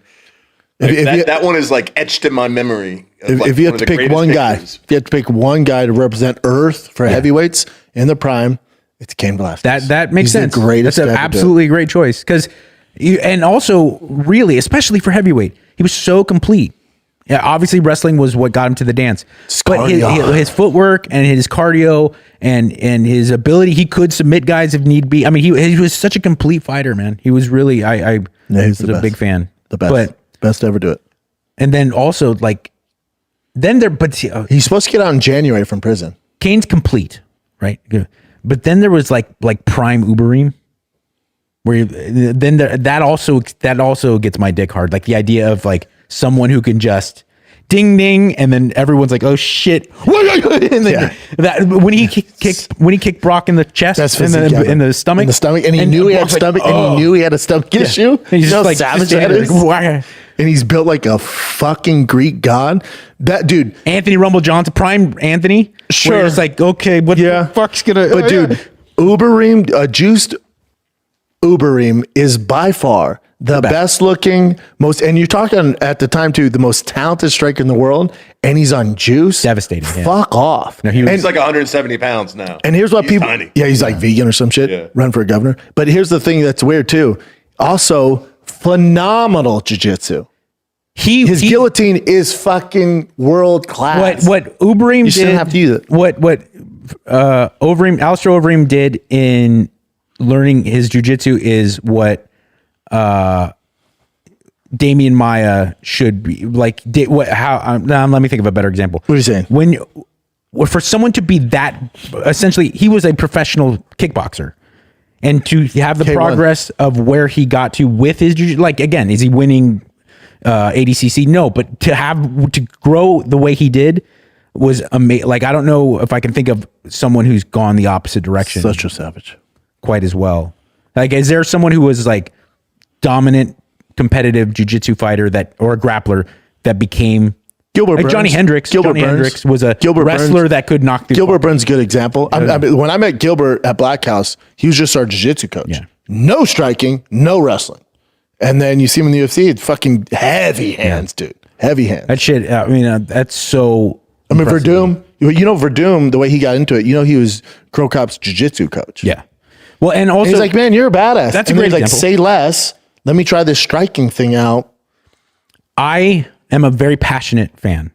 Fabricio is a perfect example. I'm a very passionate fan. I'm someone who trains. I like it. I think I'm compared to the average person, I'm pretty good, and I will get in there and mix it up with people. And I know my restraints. I keep know them not busy. to overstep my boundaries. And I thought like that meant I could be around people who kill in the octagon. And my friend, like I said, God rest his soul, my close friend, before I even got into jiu-jitsu at all, my friend that I grew up with was Orlando Sanchez. He went on to win ADCC, little tank of a man. He was a monster. And he trained... he passed away? He did. Werdum killed him? Verdum finally pulled the plug. Because he was wasn't he the guy that fucked with Strickland? Mm-hmm. Yeah. What did he die from? He lived life really hard in the ring and outside of it. He was a hard charge. Overdose? Yeah.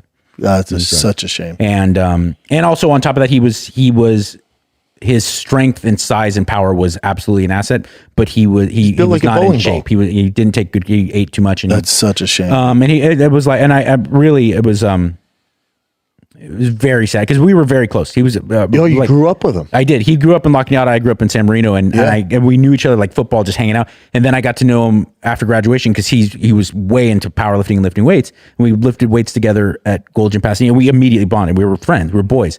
Then he started training jiu-jitsu with Alberto Crane, and kind of across the street in Pasadena. Yep. And Orlando's like, dude, you gotta come train with me. I was like, I don't know, man. Okay. And he got me, and he really kept encouraging me to keep coming back and train. He was so good. But I also, the first year of jiu-jitsu, maybe year and a half of jiu-jitsu was kind of miserable for me because of that. Because you're training with his big ass? I wasn't going to classes much. I was just training with him. Yeah. And so it'd be him and Romulo Barral, and they just pass me back and forth and fuck me up in between other Brazilian animals where they're really training. I would be there in my gi like, hey guys, my white belt, and then they just fucking beat me up. I thought jiu-jitsu was like learning to survive better. I didn't know. Pass you around like the town whore. He also became one of the jiu-jitsu coaches at Rafael Cordero's gym in Orange County. Black House? It was a Black House? Yep. King's MMA. Kings. That's where Verdum's from. So Werdum initially brought in Orlando for Roy Nelson because he was stocky, big guy. And they trained, and then he became an ongoing coach. Tell me you didn't jump in with Werdum. No, Orlando invites me. He's like, dude, you got to come out to Orange County. And I was like, of course. I was such a fan. Vanderlei's there, Verdum's there, and then it's just crazy amounts of like famous people. And I bring my, I of course I'm not bringing wraps and gloves. I know that, but I brought no-gi stuff, and I was gonna train. And I get there, and I walk in. And Fabrizio's training in a ring with someone, I don't know this man, Knocked big him out? and that knocks him unconscious. And no one fucking bats an eye. And Vanderlei's in the corner on like a treadmill, like one of those fast sprinting treadmills, like with the curvature. Going, and I'm like, dude, fuck that. But that's a 100%. Like literally, I walk in, the first thing I see, Rafael Cordero's training people. I'm like, oh, amazing, it's Rafael Cordero. I look, and Werdum knocks a guy out. And no one's like, oh no, what are we doing? And I was like, okay. First rule of Fight Club: don't train with Werdum. I'm good. They invited me so many times. My boy Pat Cummins would train with him, and he'd be like, I can't spar today. I'd be like, what happened? He's like, Werdum threw a flying knee in sparring, man. Fucked me up. I'm like, what the fuck are you doing? And I was, getting ready for a fight at the time. Verdum's like, come, man, we'll learn off each other. I'm like, not a chance, dude.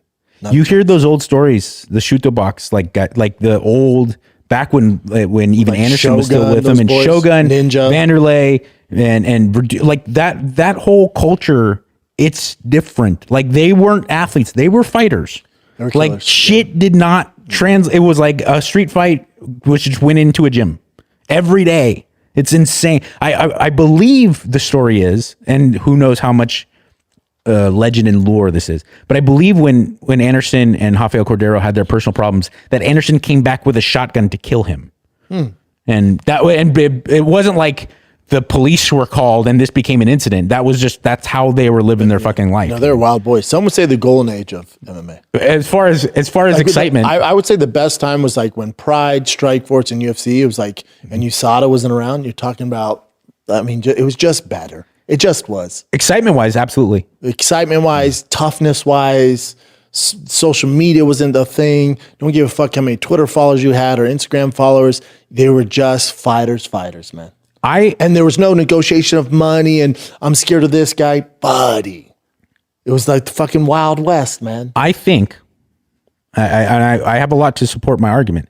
I think that when you're talking about artwork, entertainment, athletics, and the highest standard ever was mid 90s to like early 2000s. 100%. And I'm not saying, because everything that I just mentioned is better now from an object, LeBron James, Steph Curry, they score more points. But I'm saying the standards were high. When you really take a look with great like camera work and everything, the defense that dudes were playing like mid 90s, early 2000s. So much harder to score. The pace of the game, how hard across the board. NFL.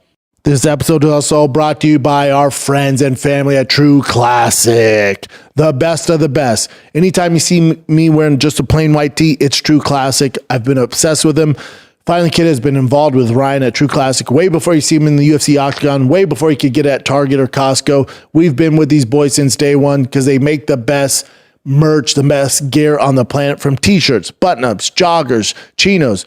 You're at the barbecue. They got it for everything. Forget the overpriced designer brands. Ditch the disposable fast fashion. True Classic is built for comfort, built to last, built to give back.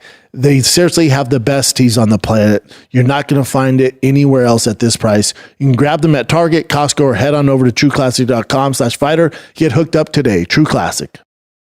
I saw this video the other day. To your point, not to interrupt you, they asked Lawrence Taylor, one of the greatest sack artists of all time. And the guy, Micah Parsons, was about to break his record, close to it. And they go, "What do you think about it?" And he takes a second and goes, because they pass like 80% more now. He goes, "You know how many sacks I would have if I played today?" Yeah. Like my sacks, dude, there's mainly running. He's like, and I still got that many sacks. These guys now, they know that the 75% of the time it's a pass. Yep. So they're just teeing off at the quarterback. I did not have that advantage. You know how many fucking sacks I would have if I played today's game? And the way it's just a different time. All sports, the way the rules change to make it more, to continually push the excitement and push the numbers. Also make it softer. It creates a softer game. NBA, much softer. MMA, in the grand scheme of things, softer. It is. No, it's absolutely a softer product. Even look, I bet you Steph Curry did it off the air. He did. It's just what you talk about. I believe it was on Matt Barnes' show. Whatever. That's a great show, by the way. He has All the Smoke. Is that it was on All the Smoke? It might have been Gilbert Arenas, but if someone was saying like, look, you talk about like guys who ball out now, but let's take big men for example. You can do all the things you do now. You have no idea what it was like night after night for like Duncan, Dennis Rodman, Shaq, and peak Shaq, like the Hakeem, the standard of how hard they were going. They filter them out. Now it's all smaller ball, shots, 3 points. He was saying if Prime AI played now, he would score 1,000 points. He'd have 70 points a game because of how like guys are giving him distance, softer. And you can just lob it up or drive.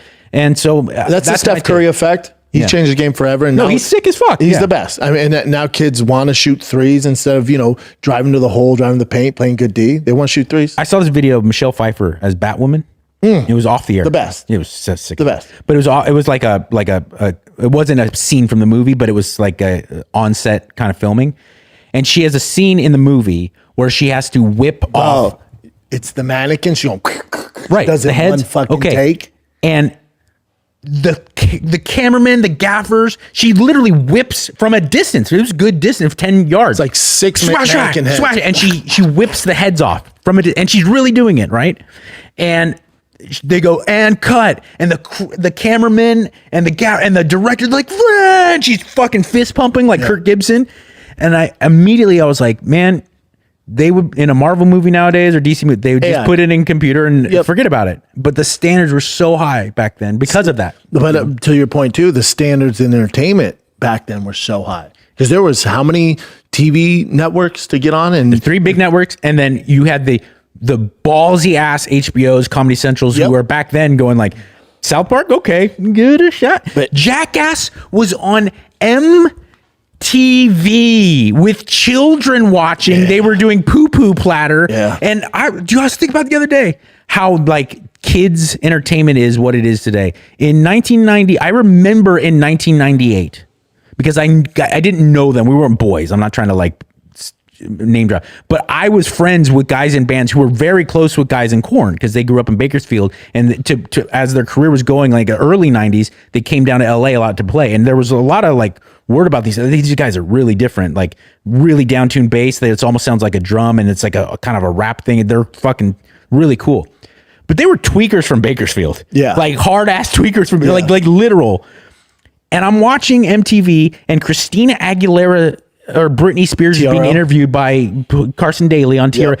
And then they're like, oh, I'm so excited, Carson. Okay, let's bring on Korn. And here come tweakers from Bakersfield. And they're like, hey, man, what's up? And I'm like, this life was wild. What a wild fucking world. The talent back then was higher, especially in entertainment. Like now, if you want to create a show, you just upload to YouTube. If you want to get a following, you do something controversial or make fun of more talented people to get to get views. And so everybody can do it. And I'm not bitching moaning. I love kind of am. There's a lot of shit out there now. The amazing part of it is like I'm not trying to name drop, but I grew up in the Pasadena area, and that's where a lot of the West Bam had his guys out in Pennsylvania, but a lot of the West Coast guys that was in the 626, the San Gabriel Valley around it. And so I'd see it. I would just, before Jackass became a thing, the Big Brother magazine guys who kind of started, they were around in my world.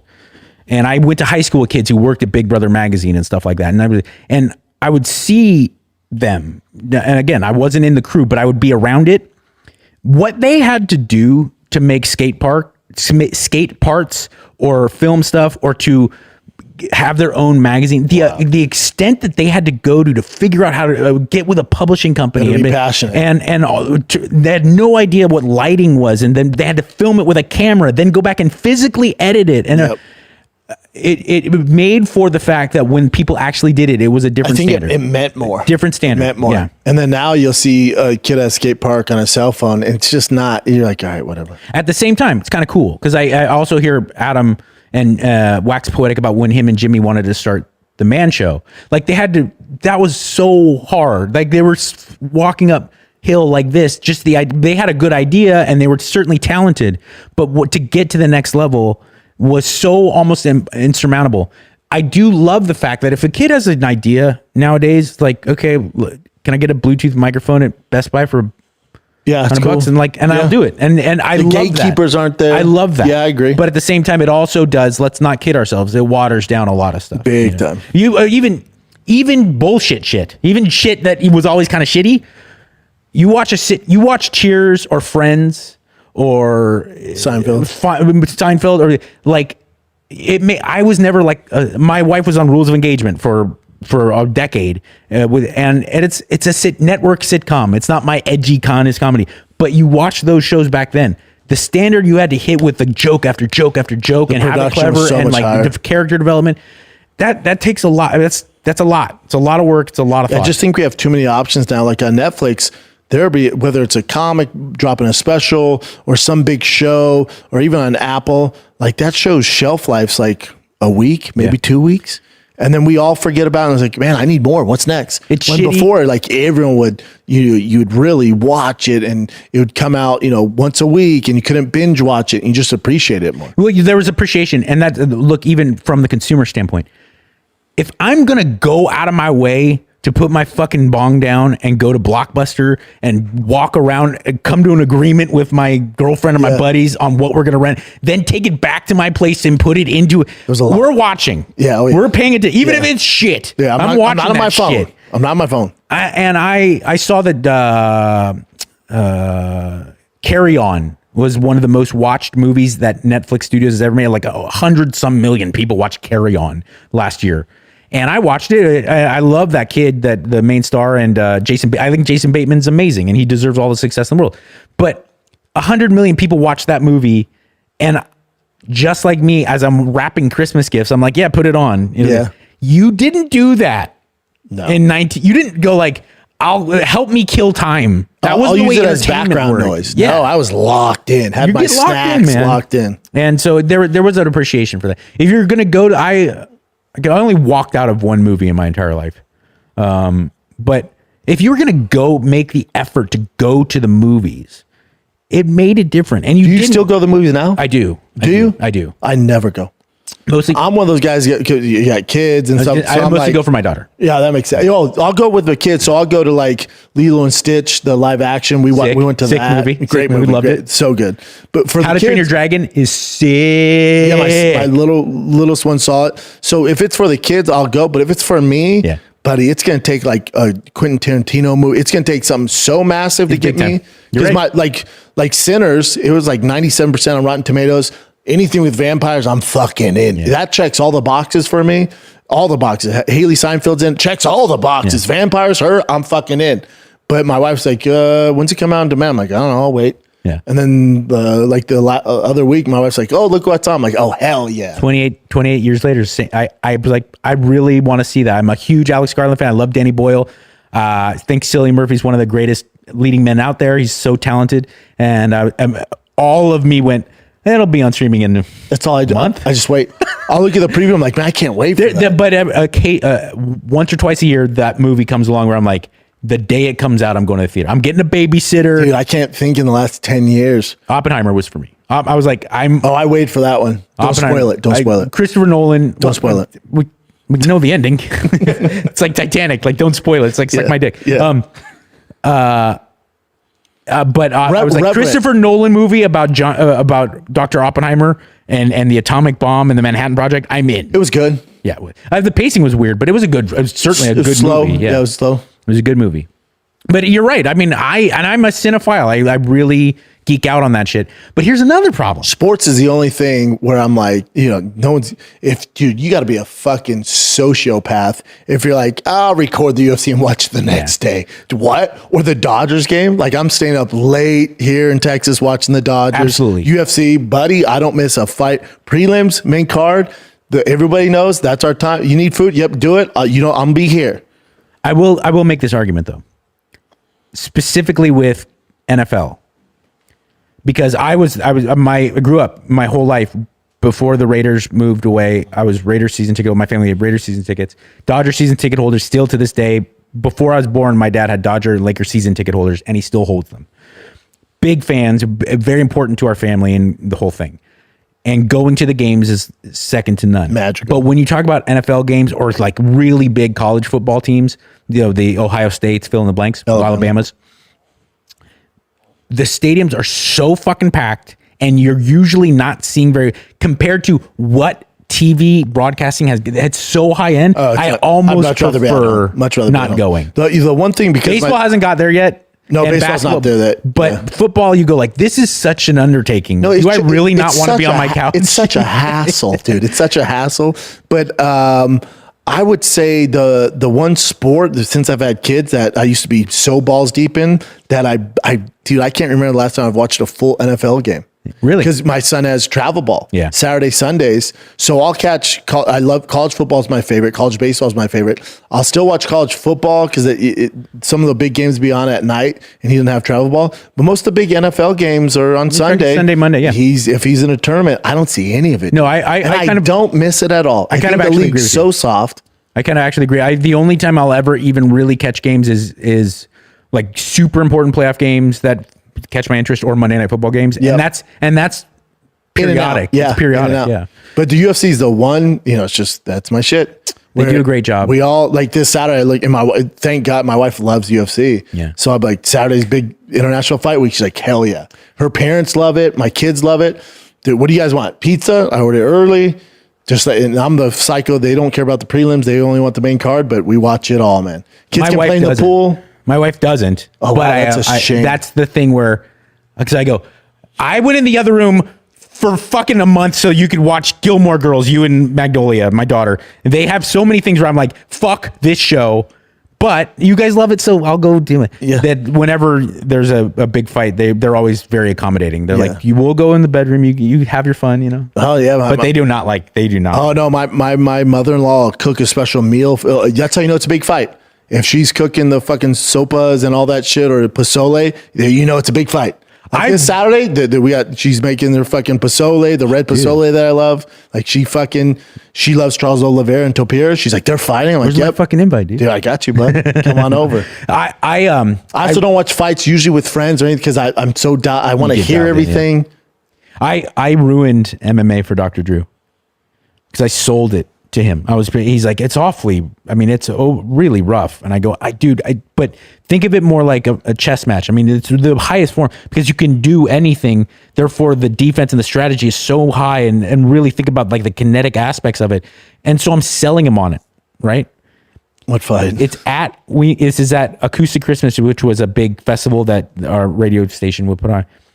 And we're backstage, and I'm leading him up. I was like, come on, let's just watch. He gets a drink, and I'm hanging out. I've got my sparkling water. And it culminates with my whole speech with Nogueira versus Frank Mir. Oh, he snapped his fucking arm off. And we're watching, and then actually he's starting to get in because it was such a tactical grappling. Yeah, it's great. And he's like, I'm starting to see. Half guard was great. And then there's a full rotational fracture, and he goes, Yeah. and Drew won't watch. Yeah, that'll do it for you. And Andrew Siciliano, the sports guy, Andrew Siciliano's next to us. He's bitching and moaning at me that this is glorified cockfighting. I was like, you're totally, and Andrew Siciliano is a great man. It was a great dude. And I was like, well, I'm not going to make any more arguments about this not being brutal. Yeah. Even as a hardcore, you watch it, you're like, you see that stuff, like, oh my God. Frank Mir was doing a breakdown on that Kimura online, and I came across it on like a jiu-jitsu feed, and I'm like, nope, thank you. I don't need to see that anymore. You got anything, Chin? Yeah, you guys want some? How long have we been talking? Shit, we're almost 2 hours now. No, it's like an hour 35, an hour 30. I love Sweet Chin. I love you too, man. Do we have good current events, or should we end it? I feel like you want to end it. No, if they're good, I'm down. But if it's like, look at this guy chasing the dog. No. So, I mean, obviously, you guys already mentioned Jon Jones stuff already, but there's video footage of the Albuquerque police that put out their body cam. Again, and I watched all this footage. He's going to get a slap on the wrist. It's a misdemeanor. It's his word versus hers. Yeah. The tax, it's very weird. They went to the tax for that stuff. But yeah, that was a huge thing with MMA News. The footage actually came out, and he was on the phone saying something about, almost like death threats, but it was in a weird way. It's a long thing, but anyway. So you're saying something regarding Jon Jones is peculiar? Doesn't make a lot of sense. I don't buy it.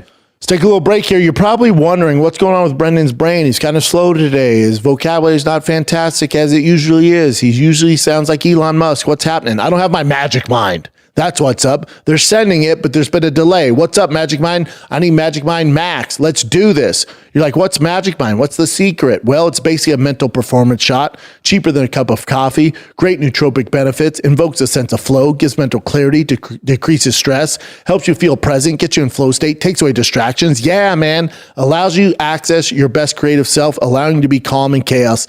It's freaking Magic Mind.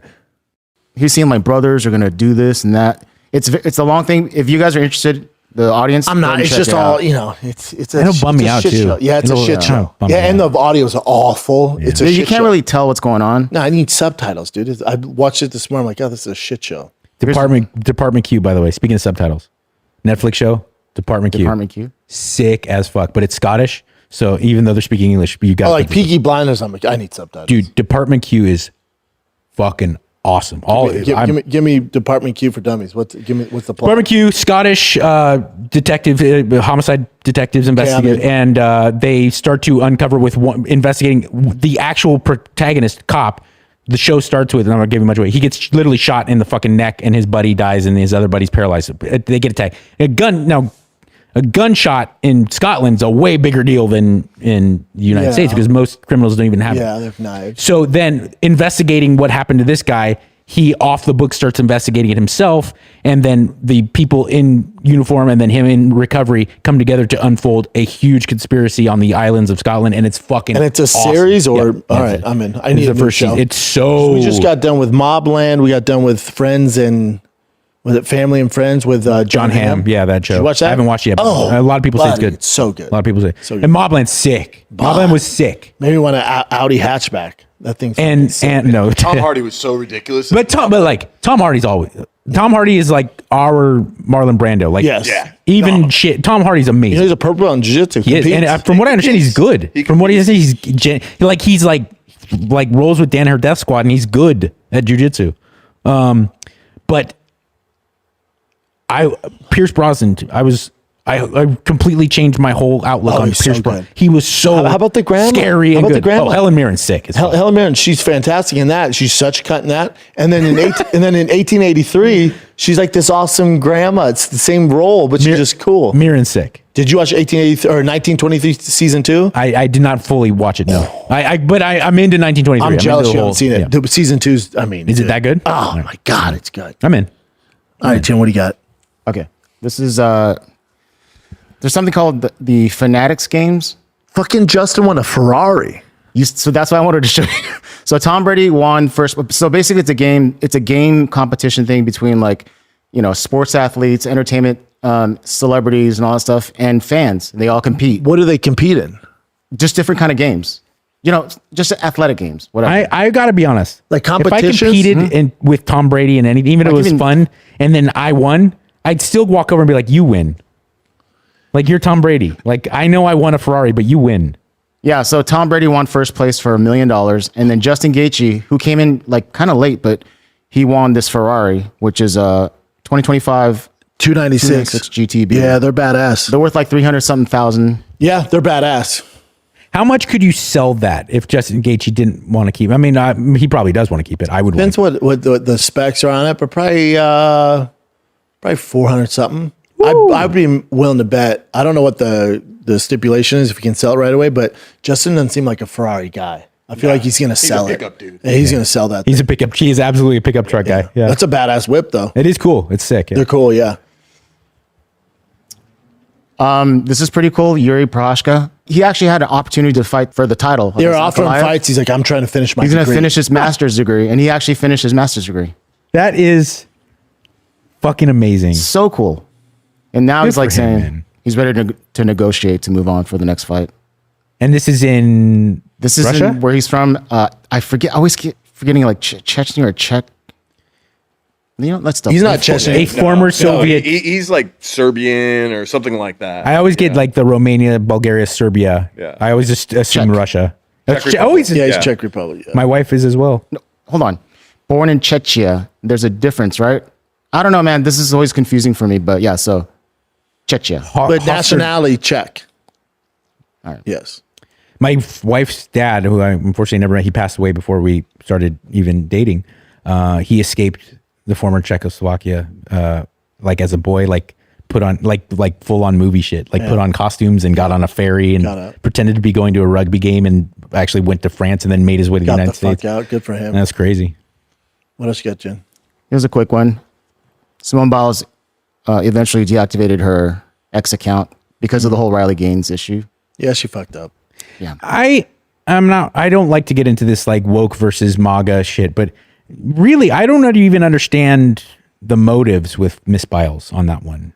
That doesn't, I mean, it just seemed very, Well, you talk about a woman at the highest level of competition. Yeah. Why would she be an advocate for, like, it didn't make sense at all. this is exactly my point. I'm trying to think of like she's a what Nike, she was. She's a Nike athlete. Yeah. There's no one more woke than Nike. So maybe, who knows, she gets pressure from that. And Nike sure as fuck doesn't realize the blowback she's going to get by dying on that hill. Yeah. And boy, did she get lit up. Oh, big time. Riley Gaines is very smart, knows what the fuck she's talking about. And she was like the spokesperson, advocate of the anti, kind of trans athlete thing. And Simone, like, I don't know what the fuck she was thinking. Just be the tiny girl that does backflips. Like that's my wife and I were discussing how, especially with like the recent kind of riots or protests in Los Angeles, you're seeing a lot of celebrities get out there and I was like, well, what? Look, it's America. Say what you want, do your thing. But what's the motive even to get out there and do that? And she's like, they have to. They feel like they do. Well, no, but I'm saying they have to because of the pressure from the studios too. Because how many guys you see on the right talking? I could give you a list of big time celebrities who are on the right that you would have no clue. Absolutely. Because if they come out, their careers are over. But if you push this bullshit woke agenda, you get bigger roles. What's up with that? I talked to one that would absolutely remain nameless for that reason. That's unfair to him or her for me to. But I talked to one who is like, yeah, I can't publicly be myself. No, it's insane. But my point more so was like, does it really give you the buzz that you're looking for? And let me point something out. Go down the list. You ever seen Tom Cruise, Tom Hardy?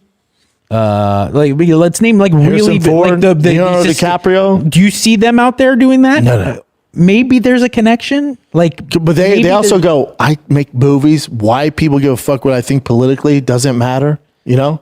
That's what I would think too. I was telling Chin before we started, I used to host an AM talk radio show. And before Trump's 2016 campaign, I took that opportunity to talk about like weird stereotypes and if they're true or not. And like just kind of bullshit, because who the fuck wants to listen to me talk about Syria? No. Like, what the fuck do I know?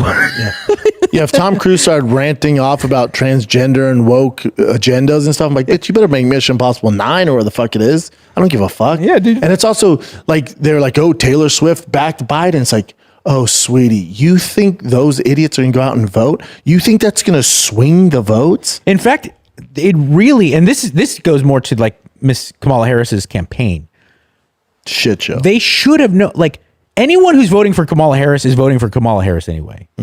Do you think it helps or hurts your cause when you have Taylor Swift come out and go like, girl power Kamala? No, it's those people that are on the fence that were like, oh, okay, I kind of was anti-Trump because he seems like a jerk and all, but now I'm definitely not voting for you. There's no upside. But they How just, do they not understand that? They all got paid to do it. Right. Yeah. That's That's insane. the biggest blow up in your face. It's like, all right, everybody's for hire. like, you hear Cardi B went on that whole rant against Trump and defending Kamala, and you find out she got paid $10 million to do that. And Beyonce might have got more. Paid a grip. She got To not perform 40 music. million. She came out waved, and they're like, wait, you're not performing? They did an arena and announced she was going to be there. How is that legal? It's not legal for normal citizens, but it's legal. But my point, we there's so much kind of guard, and obviously there's loopholes we've seen. But with like campaign finance, there's so many people that are so strict in guarding that, and like motivations from foreign assets and non-GMO, like, you know, like there's Politics. Do as we say, not what we do. had to pay Beyonce $40 million with, obviously it's donor money, so it doesn't make it, but there has to, when you're talking about someone running for president of the United States, how are we, that seems weird. But does anyone say, hey, are we actually getting a profit back on this? How's this work? Like, what's the up? Dude, How many people are going to vote because Beyonce shook her ass for Kamala? I'm not a insider, but I will give you my own the small bit of experience I do have. 2016, the fallout of when President Trump became president. People are like, how the fuck? A lot of people, myself included, I was like, I did not see this coming. I did not see him winning. But I will tell you, as I was working in AM political talk radio at the time, Donald Trump put me on hold at KABC in Los Angeles because he was doing small market radio in St. Louis. Not even St. Louis. It's somewhere in Missouri outside. He was doing a radio station that 1,000 people were listening to, probably all blue collar folks. And I had to wait, and I was happy to do it. He's the presidential candidate. At that same time, we were given absolutely not. Hillary Clinton is not going to waste any time talking on the AM. She has an event tonight in Beverly Hills that's $10,000 a plate, and Katy Perry is going to perform in it. And I was like, he's going to win. Yeah, he's going to win. Yeah. He's going to. Cal and I would argue all the time because I was like, I'm telling you, Trump's going to win. Because I was on the road. I was in Iowa. I was in Texas. I was in Ohio. I was all over the country. And when you're in LA, Brian was mainly in LA. He was like, there's no way where you're in a bubble. Like, everyone hates Trump and Trump this, Trump. And I was telling Brian, like, dude, I'm boots to the ground, dude. I'm telling you, the amount of support he has outside this bullshit city, I haven't seen anything otherwise. Yep. I'm telling you, he's going to win. And then when he won, Brian was like, holy fuck. You're right. I have to I'm like, admit, it's not because I'm smart, know what I'm talking about. I'm just telling you, I see actual real people that were all about it. But we're in this bubble and it's not real, man. I have to admit, I was absolutely victim to the bubble. I was going into election night, and as it got closer and closer, and it started to become more realistic, that I was laughing. I was like, this is because I know people who are living in Dayton are going to say, shut, that seems too much. There was literally people walking their dogs in Venice crying in 2016 on election. Literally people like a couple people, not a dude. Yeah, those I people- saw numerous people walking, Yeah. crying when Donald bitches. Trump, and I'm just laughing. I was laughing my And those ass people are off. still crying. They think Trump's the enemy, and it's people are insane. Is that it, Chin? You good? Unless you got some good, dude. This one is okay. I'll just show you this. This was kind of shocking to me. So there was a music festival in France, and over 145. It was like close to 150 people were stabbed with syringes. Would they have booster shots in So it? they're still doing toxicology reports. So there's nothing. Come on, Grand Slam. I didn't even catch it. I just kept talking. Yeah, but yeah, you skimmed right not past it. booster. Well done. My bad. But I thought you were gonna say, is it with like date rape, drug stuff? But, No, that's too easy.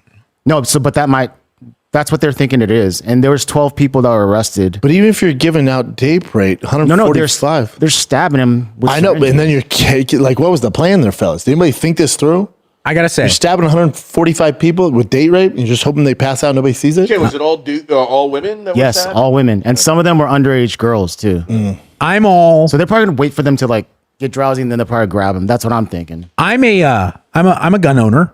Yeah. I'm not like Ted Nugent, but I'm a gun owner, and I'm a proud American. I'm very proud to be an American, and I'm very patriotic, and I defend the idea of but I'm not like a gun nut or anything. But I will say, when your country has really bad people and they don't have guns, you get shit like you this, get shit which like that. might be worse. This is science fiction gross. I don't know. We get If you had a Black Mirror- we get mass shootings. No, man. No, listen. Chicago and like fucking Yeah. Baltimore and St. Louis alone is war insane. zone. That people War are zone. killing each other. Yeah. Like, I'm not trying to say guns aren't of an issue. Don't mishear me on this.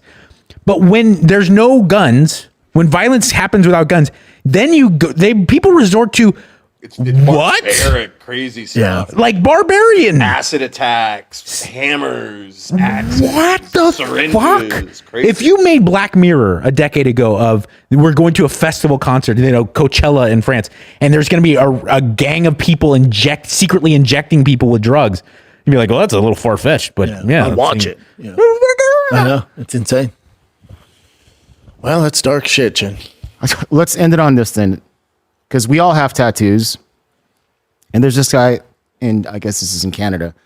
I'll just play the clip for you because there's a handle. What would your family and friends say when you come home with a full arm sleeve and a full leg sleeve in just a couple days? They're going to probably lose their mind. This customer came in from Houston. He got an arm sleeve and a leg sleeve. Such fully good work. painless. He came in. We have a quick briefing with Arjun at the They had a clinic. team. We're going to let him know how it's going to be done and what's going watched on. this. Shivo, Donnie, pumping it out, full arm. This was done in one session. This was our first day together. Now, he came in from Houston. He wanted to bang this shit out. He fucking came with a Bitcoin ready to go, and he wanted to do it painless and He proper. paid a shit Day ton. 2, arms already done. Day 2, we're getting the leg done. We're going to get an epidural in. He's not going to feel anything from his tits down to his toes. That's weak. I hate when guys do epidurals. Veteran at his job, getting him numb. So that's basically it. There's like multiple people doing the. Yeah, you got to earn the tattoo. The epidurals are such bitches. So if you see the comment with this girl, I thought this was Who hilarious. changes tampon every 4 hours? Yeah. But so you guys, if you had the money, would you do it or not? I would do it. I would my totally do boy it too. Travis Barker had, because he wanted a back piece, he had 2 artists working at the same time. He didn't do It's a pit epidurals. crew. Like you got a That's whole amazing. team working on. That is amazing. Like a team of artists, and that artwork was beautiful. Great, yeah. that think was about the really continuity beautiful. of how it all good. flows together seamlessly. So good. So fucking good. He It's must be so by the way, rich. tattoos are so hard. They hurt so bad. This one's a cover up. I did one of my own, and I'm right-handed, and I tried to draw my that must dogs, have been a and disaster. Draw my didn't come out dogs. well. It didn't come out well, but I wish you it's- still had that. That's a fun story. I mean, I do technically. It's just you can't see. Yeah. Were those some of the days where things were a little foggy? Mike? No, ironically, I was tell me you were I was stone cold sober. sober I was doing sober that for shit. like a decade at that point. Jesus Christ. This is last month.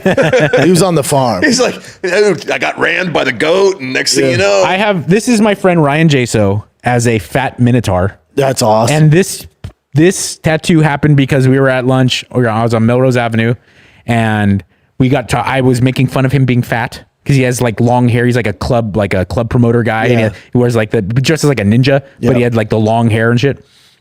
And I was making fun of him being fat and just busting balls. And then it got in turn. I was like, you should try to get horse legs so that you're discussing human body like a minotaur. And someone else there said that'd be a funny tattoo. I said, I'll get it if you pay for it. And we walked across the Love street. it. He's like, say less, dog. Love it. Well, Mike, appreciate you, brother. We did it again. Yes, sir. Easy peasy, man. You're professional. Thanks, man. I love you guys. Thank you, sir. Thank you for having me. man. As always. Wait, why Callan is on a Tinder cruise? What the fuck? I don't know, dude. All right. I don't fucking know. Who knows what the fuck he's I got doing. a text He'll from be him. back next Very week. nice text from him last night, but I didn't get much info. Yeah. But Dry Fast All Gas still going down, ends in August. So win this fully custom TRX last call edition, over $50,000 in mods. All you got to do, and $10,000 cash. All you got to do is purchase anything from dryfastallgas.com. Automatically enters to win. We got new merch dropping for the 4th. It's by far my favorite merch ever for Dry Fast All Gas. So get you some. Dryfastallgas.com. I'm the fighter. That's Mike Catherwood. We love you guys. This is the Fighter and the Kid. We're out. This episode's also brought to you by our friends at Joy Mode. Your wiener ain't living up to the hype, man. It's just not there anymore.